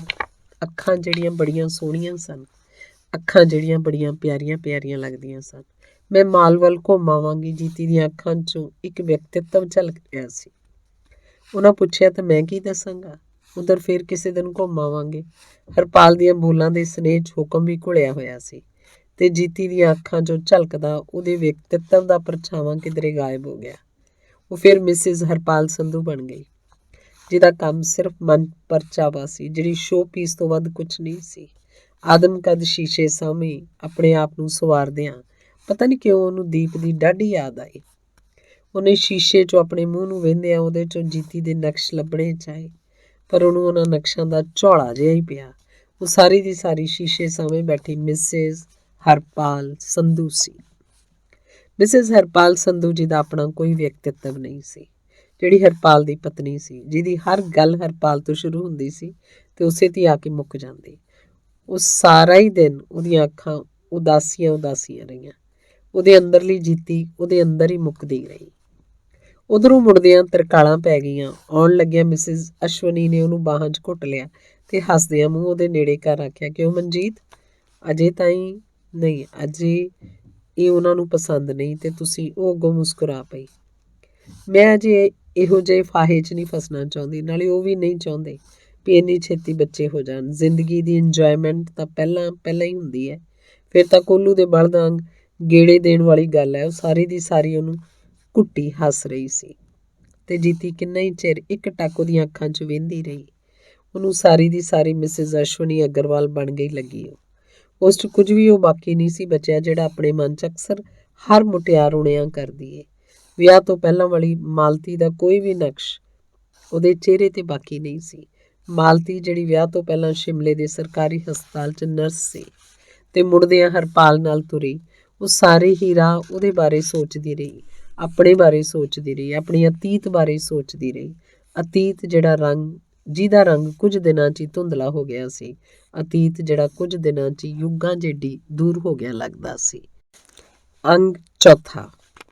ਸ਼ਿਮਲੇ ਤੋਂ ਮੁੜ ਉਹਨਾਂ ਘਰ ਪੈਰ ਪਾਇਆ ਤਾਂ ਘਰ ਦੇ ਸਾਰੇ ਜੀ ਔਲ ਕੇ ਮਿਲੇ। ਸਾੜੀ 'ਚ ਲਿਪਟੀ ਮਨਜੀਤ ਨੂੰ ਗੁਰਮੀਤੋ ਨੇ ਬਾਹਾਂ ਦੀ ਗਲਵੱਕੜੀ 'ਚ ਘੁੱਟ ਲਿਆ। ਉਹ ਕਿੰਨਾ ਹੀ ਚਿਰ ਨੀਝ ਲਾਈ ਉਹਦੇ ਮੂੰਹ ਨੂੰ ਵਹਿੰਦੀ ਰਹੀ। ਭਾਬੀ ਤੂੰ ਤੇ ਅੱਗੇ ਨਾਲੋਂ ਵੀ ਸੋਹਣੀ ਲੱਗਦੀ ਏ। ਇੱਕ ਸ਼ਰਾਰਤ ਉਹਦੀਆਂ ਬੋਲਾਂ 'ਚੋਂ ਝੜ ਰਹੀ ਸੀ ਤੇ ਫਿਰ ਦੋਵੇਂ ਹੀ ਅੰਦਰ ਆ ਬੈਠੀਆਂ। ਹਰਪਾਲ ਆਪਣੇ ਬਾਪੂ ਨਾਲ ਬੈਠਕ 'ਚ ਜਾ ਬੈਠਾ। ਹਾਂ ਭਾਬੀ, ਫਿਰ ਖੂਬ ਸੈਰ ਕੀਤੀ? ਗੁਰਮੀਤੋ ਲਗਾਤਾਰ ਹੀ ਉਹਨੂੰ ਤੱਕਦੀ ਮੁਸਕਰਾਈ ਜਾ ਰਹੀ ਸੀ। ਤੇ ਭਾਬੀ, ਖੱਤ ਤੇ ਤੂੰ ਕੋਈ ਵੀ ਨਾ ਪਾਇਆ। ਤੇਰੇ ਕੋਲ ਮੈਨੂੰ 2 ਅੱਖਰ ਲਿਖਣ ਦੀ ਵੀ ਵੇਲ ਨਹੀਂ ਸੀ। ਨਾ, ਇਹ ਗੱਲ ਤਾਂ ਨਹੀਂ ਉਹਨੇ ਕਹਿਣਾ ਚਾਹਿਆ। ਵੇਲ ਤਾਂ ਬਥੇਰੀ ਸੀ, ਪਰ ਉੱਥੇ ਕੋਈ ਅਜਿਹੀ ਗੱਲ ਹੀ ਨਹੀਂ ਸੀ ਜਿਹਦੇ ਬਾਰੇ ਉਹ ਲਿਖਦੀ। ਤੇ ਜੋ ਕੁਝ ਵੀ ਉਹਨੇ ਉੱਥੇ ਭੋਗਿਆ ਉਹਦੇ 'ਚ ਜ਼ਰਾ ਵੀ ਦਿਲਚਸਪੀ ਨਹੀਂ ਸੀ। ਉਹਦੀ ਰੂਹ ਨੂੰ ਉਹਨੇ ਜ਼ਰਾ ਵੀ ਨਹੀਂ ਸੀ ਟੁੰਬਿਆ। ਕੁਝ ਦਾਇਰਿਆਂ 'ਚ ਘਿਰੇ ਰਹਿਣ ਤੇ ਕੋਈ ਚੀਜ਼ ਮਨ ਨੂੰ ਟੁੰਬ ਵੀ ਕਿਵੇਂ ਸਕਦੀ ਹੈ। ਤਦੋਂ ਤਾਂ ਫਿਕਰ ਹੁੰਦਾ ਹੈ ਕਿ ਆਲੇ ਦੁਆਲੇ ਵਾਲੀਆਂ ਰਸਮਾਂ ਦੀਆਂ ਕੱਚੀਆਂ ਤੰਦਾਂ ਕਿਤੇ ਟੁੱਟ ਨਾ ਜਾਣ ਤੇ ਸਾਂਭ ਕੇ ਪੱਬ ਧਰਦਿਆਂ ਕੋਈ ਕਿੰਨਾ ਕੁ ਚੀਜ਼ਾਂ ਨੂੰ ਮਾਣ ਸਕਦਾ ਹੈ। ਹਰਪਾਲ ਵੀ ਆ ਗਿਆ, ਮਾਂ ਵੀ ਆ ਬੈਠੀ, ਚਾਹ ਆ ਗਈ। ਸਾਰੇ ਪੀਣ ਲੱਗੇ ਤਾਂ ਹਰਪਾਲ ਨੇ ਪੁੱਛਿਆ, ਮਾਂ ਪ੍ਰਿਤਪਾਲ ਦਿਸੀ ਨਹੀਂ, ਕਿਤੇ ਗਈ ਹੈ? ਜਾਣਾ ਉਹਨੇ ਕਿੱਥੇ ਹੈ, ਪੜ੍ਹਦੀ ਹੋਣੀ ਹੈ ਆਪਣੇ ਕਮਰੇ 'ਚ ਬੈਠੀ। ਇਸ ਕੁੜੀ ਨੇ ਵੀ ਬੜਾ ਦੁਖੀ ਕਰਨਾ ਲਾਇਆ। ਨਾ ਇਹਨੂੰ ਘਰ 'ਚ ਕਿਸੇ ਆਏ ਦਾ ਫਿਕਰ ਹੁੰਦਾ, ਨਾ ਗਏ ਦਾ। ਜਦੋਂ ਦੇਖੋ ਹਰ ਵੇਲੇ ਕਿਤਾਬ ਫੜ ਬੈਠੀ ਹੋ। ਮੈਂ ਤਾਂ ਸੋਚਦੀ ਹਾਂ ਕਿਤੇ ਪਾਗਲ ਨਾ ਹੋ ਜਾਏ। ਮਾਂ ਦੀਆਂ ਬੋਲਾਂ 'ਚ ਖਿਝ ਸੀ। ਗੁਰਮੀਤ ਜਾ ਉਹਨੂੰ ਸੱਦ ਲਿਆ। ਉਹਦੇ ਚਲੇ ਜਾਣ ਤੇ ਸਾਰੇ ਹੀ ਉਹਨਾਂ ਦੇ ਆਉਣ ਦੀ ਉਡੀਕ ਕਰਨ ਲੱਗੇ। ਪ੍ਰਿਤਪਾਲ ਹਰਪਾਲ ਤੋਂ ਛੋਟੀ ਸੀ ਤੇ ਗੁਰਮੀਤ ਤੋਂ ਵੱਡੀ। ਉਹ ਸੋਸ਼ੀਓਲੋਜੀ 'ਚ MA ਤੋਂ ਬਾਅਦ ਖੋਜ ਪੱਤਰ ਲਿਖ ਰਹੀ ਸੀ, ਪਰ ਉਹਦੇ ਕਮਰੇ 'ਚ ਨਿਰੀਆਂ ਉਹਦੇ ਵਿਸ਼ੇ ਬਾਰੇ ਕਿਤਾਬਾਂ ਨਹੀਂ ਸਨ, ਸਗੋਂ ਹਰ ਮਹਾਨ ਲੇਖਕ ਦੀਆਂ ਕਿਤਾਬਾਂ ਨਾਲ ਉਹਦੀਆਂ ਅਲਮਾਰੀਆਂ ਤੁੰਨੀਆਂ ਪਈਆਂ ਸੀ ਤੇ ਉਹ ਹਰ ਪਲ ਉਹਨਾਂ ਦੇ ਅਧਿਐਨ 'ਚ ਰੁੱਝੀ ਰਹਿੰਦੀ ਸੀ।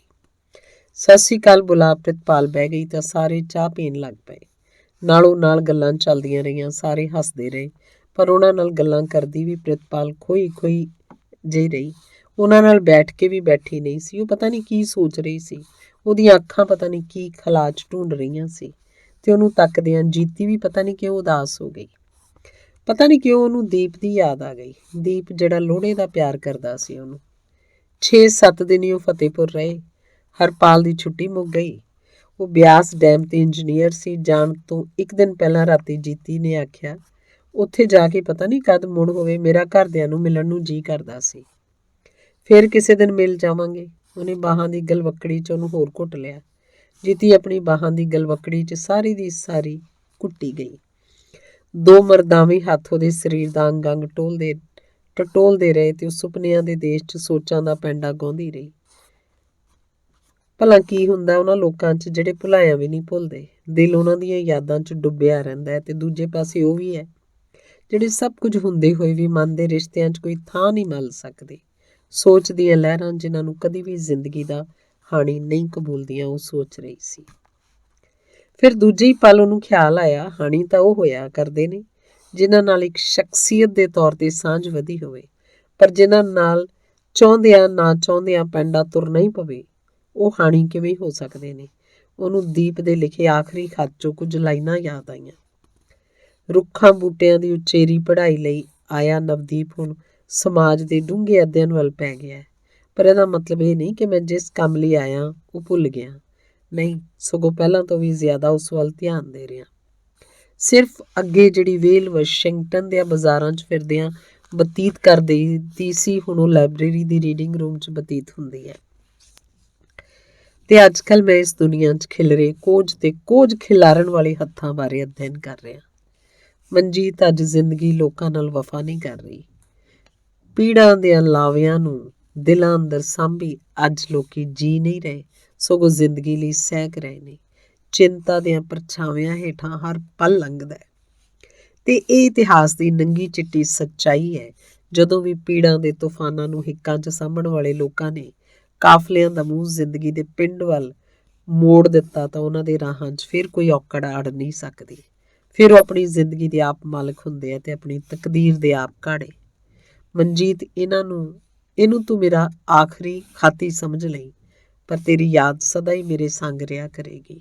ਜ਼ਿੰਦਗੀ ਦੇ ਹਰ ਰਾਹ ਤੋਂ ਮੈਂ ਤੇਰੀ ਨੁਹਾਰ ਤੱਕਿਆ ਕਰਾਂਗਾ। ਤੇਰੀ ਮੁਸਕਾਨ ਸਦਾ ਹੀ ਮੈਨੂੰ ਜ਼ਿੰਦਗੀ ਦੀਆਂ ਰਾਹਾਂ ਤੋਂ ਅਗਾਂਹ ਵੱਲ ਵਧਣ ਦੀ ਪ੍ਰੇਰਨਾ ਦਿੰਦੀ ਰਿਹਾ ਕਰੇਗੀ। ਉਹ ਇੱਕ ਕਰਾਹ ਭਰ ਕੇ ਰਹਿ ਗਈ। ਵਹਿਸ਼ੀ ਬਣੇ ਹੋਏ ਹਰਪਾਲ ਨੇ ਉਹਦਾ ਅੰਗ ਅੰਗ ਮਸਲ ਛੱਡਿਆ ਜਿਸ ਚੋਂ ਚੀਸਾਂ ਉੱਠ ਰਹੀਆਂ ਸਨ। ਉਹ ਕਿਸੇ ਦੀਆਂ ਸੁਪਨਿਆਂ 'ਚ ਗੁਆਚੀ ਸੀ, ਪਰ ਕੋਈ ਹੋਰ ਹੀ ਸੁਪਨਾ ਉਹਦਾ ਪਿੰਡਾ ਨੋਚ ਰਿਹਾ ਸੀ। ਅੰਗ ਪੰਜਵਾਂ। ਹਰਪਾਲ ਡਿਊਟੀ ਚਲਿਆ ਜਾਂਦਾ ਤਾਂ ਉਹਨੂੰ ਪਿੱਛੋਂ ਕੋਈ ਕੰਮ ਨਾ ਰਹਿ ਜਾਂਦਾ। ਫੁੱਲਾਂ ਦੇ ਲੌਨ 'ਚ ਬੈਠੀ ਉਹ ਕਲੋਨੀ ਦੀਆਂ ਸੜਕ 'ਤੇ ਆਉਂਦਿਆਂ ਜਾਂਦਿਆਂ ਨੂੰ ਵੇਂਹਦੀ ਰਹਿੰਦੀ। ਕਿਸੇ ਕਿਸੇ ਵੇਲੇ ਤਾਂ ਵੇਲ ਤੋਂ ਡਾਢੀ ਆਵਾਜ਼ ਆ ਜਾਂਦੀ।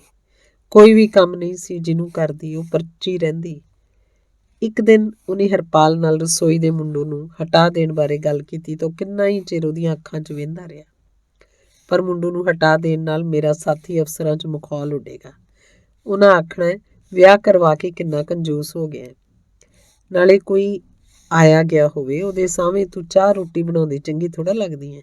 ਇੱਕ ਭਰਵਾਂ ਚੁੰਮਣ ਉਹਦੀ ਗੱਲ 'ਤੇ ਦਿੰਦਿਆਂ ਉਸ ਆਖਿਆ ਤੇ ਫਿਰ ਸਾਰੀ ਦੀ ਸਾਰੀ ਨੂੰ ਕਲਾਵੇ 'ਚ ਘੁੱਟ ਲਿਆ। ਪਰ ਮੇਰਾ ਵਿਹਲੀ ਦਾ ਜੀਅ ਨਹੀਂ ਲੱਗਦਾ। ਉਹਦੇ ਮੂੰਹ ਵੱਲ ਲਗਾਤਾਰ ਹੀ ਵੇਂਹਦੀ ਰਹੀ। ਕੋਈ ਨਹੀਂ, ਪਹਿਲਾਂ ਅਕਸਰ ਇੰਝ ਹੋਇਆ ਹੀ ਕਰਦਾ ਹੈ। ਤੇ ਬਾਹਾਂ ਦੀ ਗਲਵੱਕੜੀ ਉਹਨੇ ਕੱਸ ਲਈ। ਇੱਥੇ ਆ ਕੇ ਉਹ ਸ਼ੋ ਪੀਸ ਤੋਂ ਵੱਧ ਹੋਰ ਕੁਝ ਨਹੀਂ ਸੀ ਰਹਿ ਗਈ। ਉਹਦਾ ਕੰਮ ਸੀ ਹਰ ਵੇਲੇ ਸੱਜ ਫੱਜ ਫੱਬ ਕੇ ਰਹਿਣਾ। ਇਹ ਤੋਂ ਬਿਨਾਂ ਉਹਨੂੰ ਹੋਰ ਕੋਈ ਕੰਮ ਨਹੀਂ ਸੀ, ਹੋਰ ਕੋਈ ਰੁਝੇਵਾਂ ਹੀ ਨਹੀਂ ਸੀ। ਪੂਰੀ ਕਲੋਨੀ 'ਚ ਉਹਦੀ ਰੂਪ ਦੀ ਧਾਂਕ ਪੈ ਗਈ। ਉਹਦੇ ਸੁਹੱਪਣ ਦੇ ਚਰਚੇ ਛਿੜ ਪਏ। ਜਦੋਂ ਵੀ ਆਫਿਸਰਸ ਕਲੱਬ 'ਚ ਕਿਧਰੇ ਸੁਹੱਪਣ ਬਾਰੇ ਗੱਲ ਛਿੜਦੀ ਤਾਂ ਮਿਸਿਸ ਹਰਪਾਲ ਸੰਧੂ ਦਾ ਨਾਮ ਵਿੱਚ ਜ਼ਰੂਰ ਆਉਂਦਾ। ਕਲੋਨੀ ਦੇ ਬਹੁਤੇ ਅਫਸਰ ਦੀਆਂ ਬੀਵੀਆਂ ਉਹਦੀਆਂ ਸਹੇਲੀਆਂ ਬਣ ਗਈਆਂ। ਬਹੁਤੇ ਅਫਸਰਾਂ ਦੀਆਂ ਨਜ਼ਰਾਂ ਦਾ ਉਹ ਕੇਂਦਰ ਬਣ ਗਈ। ਮਿਸਿਸ ਹਰਪਾਲ ਸੰਧੂ ਕਲੋਨੀ ਦਾ ਸਭ ਤੋਂ ਚਰਚਿਤ ਨਾਂ ਸੀ, ਪਰ ਉਹ ਆਪ ਇਸ ਸੁਸਤ ਜਿਹੀ ਜ਼ਿੰਦਗੀ ਤੋਂ ਆਵਾਜ਼ਾਰ ਆ ਗਈ। ਇਹ ਵੀ ਕੀ ਹੋਇਆ, ਹਰ ਵੇਲੇ ਆਪਣੇ ਆਪ ਸਵਾਰਨ ਤੋਂ ਬਿਨਾਂ ਹੋਰ ਕੋਈ ਕੰਮ ਹੀ ਨਹੀਂ। ਬੈਠੀ ਬੈਠੀ ਉਹ ਅਕਸਰ ਸੋਚਦੀ ਰਹਿੰਦੀ, ਕੀ ਜ਼ਿੰਦਗੀ ਦਾ ਸੈਕਸ ਤੋਂ ਸਿਵਾ ਹੋਰ ਕੋਈ ਮਕਸਦ ਨਹੀਂ? ਮੈਂ ਨੌਕਰੀ ਕਰ ਲਵਾਂ? ਵੇਲ ਤੋਂ ਡਾਢੀ ਤੰਗ ਪੈ ਕੇ ਇੱਕ ਦਿਨ ਉਹਨੇ ਹਰਪਾਲ ਨੂੰ ਪੁੱਛਿਆ। ਇਸ ਨਾਲ ਮੇਰੀ ਸੋਹਣੀ ਇੱਜ਼ਤ ਬਣੇਗੀ। ਲੋਕ ਆਖਣਗੇ ਇੰਜੀਨੀਅਰ ਸੰਧੂ ਦੀ ਮਿਸਿਸ ਦਫ਼ਤਰਾਂ 'ਚ ਖੱਜਲ ਹੁੰਦੀ ਫਿਰਦੀ ਹੈ। ਰੁੱਖੇ ਜਿਹੇ ਭਾਵਹੀਨ ਸ਼ਬਦਾਂ ਨਾਲ ਉਹਨੇ ਆਖਿਆ ਤਾਂ ਮੁੜ ਕੇ ਕਦੀ ਉਹਦੀ ਜੁਰਤ ਹੀ ਨਾ ਪਈ ਕਿ ਇਹੋ ਜਿਹੀ ਕੋਈ ਗੱਲ ਕਰੇ। ਇੰਝ ਹੀ ਰੁੱਖੇ ਰੁੱਖੇ ਉਦਾਸੇ ਦਿਨ ਲੰਘਦੇ ਗਏ। ਦਿਨ ਮਹੀਨਿਆਂ 'ਚ ਵਟਦੇ ਗਏ, ਮਹੀਨੇ ਸਾਲਾਂ 'ਚ। ਹਰ ਬੀਤਦੇ ਪਲ ਉਹ ਮਿਸਿਸ ਹਰਪਾਲ ਸੰਧੂ 'ਚ ਢਲਦੀ ਗਈ। ਉਹਦੀ ਹਰ ਗੱਲ ਹਰਪਾਲ ਤੋਂ ਸ਼ੁਰੂ ਹੁੰਦੀ, ਉਸੇ 'ਤੇ ਆ ਕੇ ਮੁੱਕ ਜਾਂਦੀ। ਉਹਦੀ ਹਰ ਖੁਸ਼ੀ ਹਰਪਾਲ ਦੀ ਖੁਸ਼ੀ ਤੋਂ ਸ਼ੁਰੂ ਹੁੰਦੀ। ਉਹਦਾ ਹਰ ਗਮ ਵੀ ਹਰਪਾਲ ਦੇ ਗਮ ਤੋਂ ਸ਼ੁਰੂ ਹੁੰਦਾ। ਹਾਂ, ਆਫਿਸਰਸ ਕਲੱਬ 'ਚ ਹੁੰਦੀਆਂ ਸਭ ਦੀਆਂ ਸਭ ਪਾਰਟੀਆਂ ਦੀ ਉਹ ਰੌਣਕ ਹੁੰਦੀ। ਜਿਸ ਪਾਰਟੀ 'ਚੋਂ ਨਾ ਜਾਂਦੀ ਉਹ ਅਧੂਰੀ ਸਮਝੀ ਜਾਂਦੀ। ਬਾਕੀ ਅਫਸਰਾਂ ਦੀਆਂ ਬੀਵੀਆਂ ਵਾਂਗ ਸ਼ਰਾਬ ਪੀਣੀ ਉਹਦਾ ਸ਼ੁਗਲ ਬਣ ਗਿਆ। ਹਰਪਾਲ ਨੂੰ ਵੀ ਇਹੀ ਪਸੰਦ ਸੀ ਤੇ ਸ਼ਰਾਬ ਦੇ ਨਾਲ ਨਾਲ ਹੋਰ ਬੁਰਾਈਆਂ ਵੀ ਫਿਰ ਉਸ 'ਚ ਘਰ ਕਰਦੀਆਂ ਗਈਆਂ। ਉਦੋਂ ਵੀ ਗੱਲ ਇੰਝ ਹੀ ਹੋਈ ਸੀ। ਕਿਸੇ ਅਫਸਰ ਦੀ ਫੇਅਰਵੈਲ ਸੀ। ਮੂਡ 'ਚ ਆਇਆ ਹਰਪਾਲ ਕੁਝ ਜ਼ਿਆਦਾ ਹੀ ਪੀ ਗਿਆ। ਉੱਠਣ ਲੱਗਿਆ ਮਿਸਿਸ ਬਤਰਾ ਨੇ ਇੱਕ ਭਰਵਾਂ ਪੈਗ ਉਹਨੂੰ ਹੋਰ ਫੜਾ ਦਿੱਤਾ। ਉਹਨੂੰ ਪੀਣ ਤੋਂ ਬਾਅਦ ਤਾਂ ਉਹਨੂੰ ਕੋਈ ਹੋਸ਼ ਹੀ ਨਹੀਂ ਰਹੀ। ਮਸਾਂ ਹੀ ਮਿਸਟਰ ਬਤਰਾ ਨੇ ਉਹਨੂੰ ਜੀਪ 'ਚ ਚਾੜਿਆ। ਸਾਰੇ ਆਪੋ ਆਪਣੀਆਂ ਜੀਪਾਂ ਲੈ ਕੇ ਚਲੇ ਗਏ। ਸਿਰਫ 2 ਹੀ ਜੀਪਾਂ ਰਹਿ ਗਈਆਂ, ਮਿਸਟਰ ਬਤਰਾ ਦੀ ਤੇ ਉਹਨਾਂ ਦੀ। ਹਰਪਾਲ ਨੇ ਆਉਣ ਲੱਗਿਆਂ ਡਰਾਈਵਰ ਨੂੰ ਨਾਲ ਨਹੀਂ ਸੀ ਲਿਆਂਦਾ। ਆਪ ਉਹ ਹੋਸ਼ 'ਚ ਨਹੀਂ ਸੀ, ਜਾਣ ਦੀ ਸਮੱਸਿਆ ਬਣ ਗਈ। ਆਖਰ ਮਿਸਿਸ ਬਤਰਾ ਇਕੱਲੀ ਆਪਣੀ ਜੀਪ ਲੈ ਕੇ ਚਲੀ ਗਈ। ਉਹ ਚਲਾਉਣਾ ਜਾਣਦੀ ਸੀ ਤੇ ਮਿਸਟਰ ਬਤਰਾ ਉਹਨੂੰ ਛੱਡਣ ਤੁਰ ਪਿਆ। ਮਿਸਿਸ ਸੰਧੂ ਵੀ ਨਸ਼ੇ 'ਚ ਸੀ। 3 ਭਰਵੇਂ ਪੈਗ ਉਹਨੇ ਵੀ ਹਰਪਾਲ ਦੇ ਜ਼ੋਰ ਦੇਣ 'ਤੇ ਪੀ ਲਏ ਸੀ। ਉਹਦੀਆਂ ਸੋਚਾਂ ਵੀ ਉੜਦੀਆਂ ਫਿਰ ਰਹੀਆਂ ਸੀ। ਕੋਠੀ ਆ ਉਹਨੂੰ ਜੀਪ 'ਚ ਮਸਾਂ ਹੀ ਦੋਹਾਂ ਨੇ ਅੰਦਰ ਖੜਿਆ। ਉਹਨੂੰ ਪਲੰਗ 'ਤੇ ਲੰਮਾ ਪਾ ਕੇ ਉਹਨੇ ਬਤਰਾ ਵੱਲ ਧੰਨਵਾਦ ਕਰਦੀਆਂ ਨਜ਼ਰਾਂ ਨਾਲ ਤੱਕਿਆ ਤੇ ਮੁਸਕਰਾਉਂਦੀ ਆਖਣ ਲੱਗੀ, ਤੁਸੀਂ ਬੈਠੋ, ਮੈਂ ਕੌਫੀ ਬਣਾਉਣੀ ਆ। ਮਰ ਜਾਣਾ ਮੁੰਡੂ ਵੀ 2 ਦਿਨ ਦਾ ਗਿਆ, ਅਜੇ ਮੁੜਿਆ ਨਹੀਂ। ਨਹੀਂ, ਕੌਫੀ ਦੀ ਕੀ ਲੋੜ ਹੈ? ਬਤਰਾ ਅਰਥਪੂਰਨ ਨਜ਼ਰਾਂ ਨਾਲ ਉਹਨੂੰ ਤੱਕਦਾ ਰਿਹਾ। ਤੁਸੀਂ ਬੈਠੋ ਤਾਂ ਸਹੀ, ਮੈਂ ਡਰਾਇੰਗ ਰੂਮ ਦਾ ਬਾਹਰਲਾ ਦਰਵਾਜ਼ਾ ਬੰਦ ਕਰ ਆਵਾਂ। ਠੰਡ ਕਿੰਨੀ ਹੈ?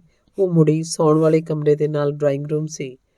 ਉਸ ਤੋਂ ਅੱਗੇ ਫੁੱਲਾਂ ਦਾ ਲਾਨ। ਠੰਡ ਸੱਚਮੁੱਚ ਹੀ ਬੇਹੱਦ ਸੀ। ਅੰਦਰ ਬੈਠਿਆਂ ਵੀ ਕੰਬਣੀ ਛਿੜ ਪੈਂਦੀ। ਡਰਾਇੰਗ ਰੂਮ ਦੇ ਬਾਹਰਲੇ ਬੂਹੇ ਨੂੰ ਢੋ ਮੁੜੀ ਤਾਂ ਬਤਰਾ ਡਰਾਇੰਗ ਰੂਮ ਦੇ ਤੇ ਸਲੀਪਿੰਗ ਰੂਮ ਵਿੱਚ ਘਰਲਾ ਬੂਹਾ ਬੰਦ ਕਰਦਾ ਪਿਆ ਸੀ। ਉਹ ਖੜੀ ਦੀ ਖੜੀ ਰਹਿ ਗਈ। ਇੱਥੋਂ ਤੱਕ ਵੀ ਜਾ ਸਕਦਾ, ਉਹਨੇ ਸੋਚਿਆ ਤੱਕ ਨਹੀਂ ਸੀ। ਨਾਲ ਦੇ ਕਮਰੇ 'ਚ ਹਰਪਾਲ ਸ਼ਰਾਬੀ ਹੋਇਆ ਬੇਹੋਸ਼ ਪਿਆ ਸੀ। ਡਰਾਇੰਗ ਰੂਮ 'ਚੋਂ ਦੋਵੇਂ ਹੀ ਸਨ। ਡਰਾਇੰਗ ਰੂਮ ਦੇ ਦੋਵੇਂ ਹੀ ਬੂਹੇ ਬੰਦ ਸਨ। ਬਤਰਾ ਦੀਆਂ ਅੱਖਾਂ 'ਚ ਹਵਸ ਭਬਕ ਪਈ ਸੀ। ਮਿਸਿਸ ਸੰਧੂ ਦੀਆਂ ਅੱਖਾਂ 'ਚ ਸਹਿਮ ਸੀ। ਬਤਰਾ ਸਾਹਿਬ, ਤੁਸੀਂ? ਹੌਲੀ ਕਿਤੇ ਹਰਪਾਲ ਨਾ ਸੁਣ ਲਏ। ਬਤਰਾ ਬਿਲਕੁਲ ਹੀ ਉਹਦੇ ਨੇੜੇ ਆ ਗਿਆ। ਮੈਂ ਰੌਲਾ ਪਾ ਦਿਆਂਗੀ, ਮੈਂ ਪੂਰੀ ਕਲੋਨੀ ਨੂੰ ਉਠਾ ਲਾਂਗੀ। ਤੂੰ ਆਪਣੇ ਆਪ ਨੂੰ ਸਮਝਦਾ ਕੀ ਹੈ? ਇੱਕ ਪਲ ਉਹਨੇ ਅੰਦਰਲੀ ਜੀਤੀ ਨੇ ਅੰਗੜਾਈ ਲਈ। ਹਾਂ ਜ਼ਰੂਰ ਸੁਣਾ, ਪਰ ਪਤਾ ਤੇਰੀ ਕੀ ਇੱਜ਼ਤ ਰਹਿ ਜਾਏਗੀ? ਹਰਪਾਲ ਤੇਰੇ ਬਾਰੇ ਕੀ ਸੋਚੇਗਾ? ਕਲੋਨੀ ਵਾਲੇ ਤੇਰੇ ਬਾਰੇ ਕੀ ਸੋਚਣਗੇ? ਬਤਰਾ ਹੱਸ ਰਿਹਾ ਸੀ। ਉਹ ਮੁੜ ਮਿਸਿਸ ਹਰਪਾਲ ਸੰਧੂ ਸੀ, ਬਤਰੇ ਦੀਆਂ ਬਾਹਾਂ 'ਚ ਬੇਵਸ। ਉਹਦੀ ਸਾਰੀ ਦੀ ਸਾਰੀ ਜ਼ਿੰਦਗੀ ਜਿਵੇਂ ਇੱਕ ਬੇਵਸੀ ਸੀ।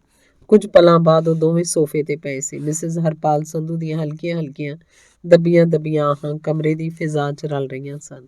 ਟਿਊਬਲਾਈਟ ਦੀ ਦੁਧੀਆ ਰੌਸ਼ਨੀ 'ਚ ਮਿਸਿਸ ਸੰਧੂ ਦਾ ਗੋਰਾ ਸੰਗਮਰਮਰ ਦੀ ਮੂਰਤੀ ਵਰਗਾ ਤਰਾਸ਼ਿਆ ਜਿਸਮ ਹੋਰ ਵੀ ਸੋਹਣਾ ਲੱਗਦਾ। ਬਤਰੇ ਦੀ ਹਵਸ ਨੂੰ ਝੱਲ ਮਾਰ ਮਾਰ ਕੇ ਮਘਾ ਰਿਹਾ ਸੀ। ਬਤਰਾ ਸੱਚਮੁੱਚ ਹੀ ਪਸ਼ੂਪਣੇ ਦੀ ਸੀਮਾ ਤੱਕ ਪਹੁੰਚ ਗਿਆ ਸੀ ਤੇ ਫਿਰ ਉਹ ਚਲਾ ਗਿਆ। ਉਹਦੇ ਚਲੇ ਜਾਣ ਤੋਂ ਬਾਅਦ ਵੀ ਉਹ ਕਿੰਨਾ ਹੀ ਚਿਰ ਉਂਝ ਹੀ ਸੋਫੇ ਤੇ ਪਈ ਰਹੀ। ਉਹਦਾ ਅੰਗ ਟੁੱਟ ਰਿਹਾ ਸੀ, ਸਰੀਰ 'ਚੋਂ ਚੀਸਾਂ ਉੱਠ ਰਹੀਆਂ ਸੀ। ਉਹਨੂੰ ਇੰਝ ਲੱਗ ਰਿਹਾ ਸੀ ਜਿਵੇਂ ਉਹ ਮਰ ਰਹੀ ਹੋਵੇ।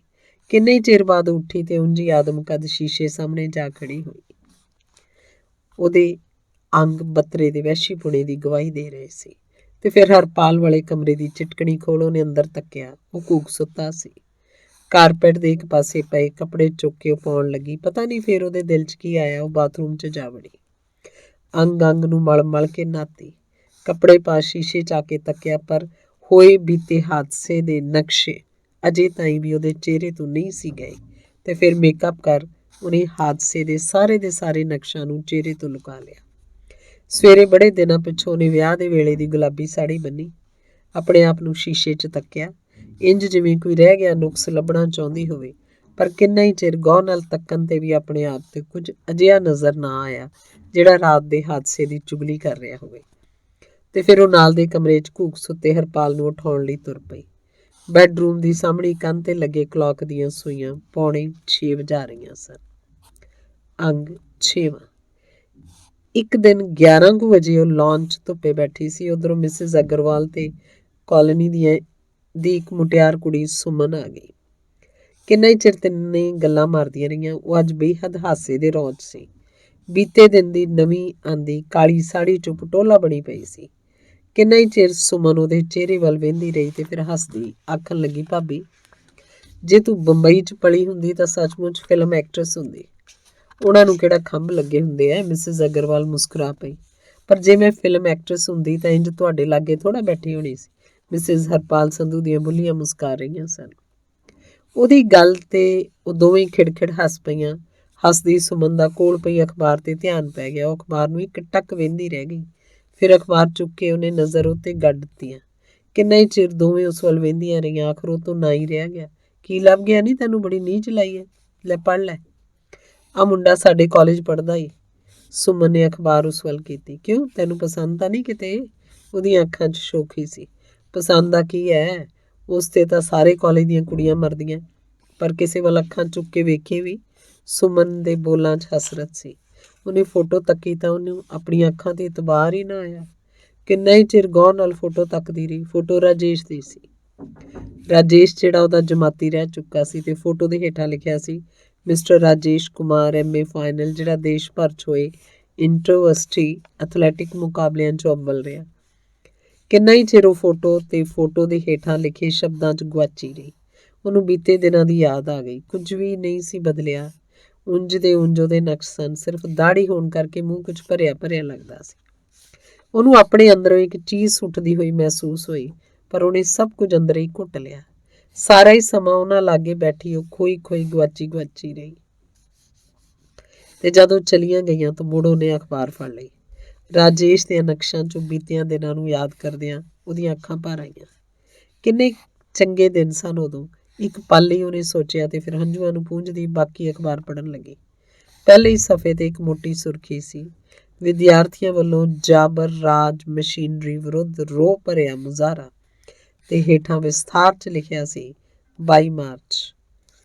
ਅੱਜ ਇੱਥੇ ਵਿਦਿਆਰਥੀਆਂ ਦੀਆਂ ਅਗਾਂਹ ਵਧੂ ਤੇ ਜਮਹੂਰੀਅਤ ਪਸੰਦ ਜਥੇਬੰਦੀਆਂ ਵੱਲੋਂ ਬੋਟਨੀ ਵਿਭਾਗ ਦੇ ਲੈਕਚਰਾਰ ਨਵਦੀਪ ਸਿੰਘ ਉੱਪਰ ਪੁਲਿਸ ਵੱਲੋਂ ਢਾਏ ਗਏ ਜ਼ਬਰ ਦੇ ਖਿਲਾਫ ਰੋਹ ਭਰਿਆ ਮੁਜ਼ਾਹਰਾ ਕੀਤਾ ਗਿਆ।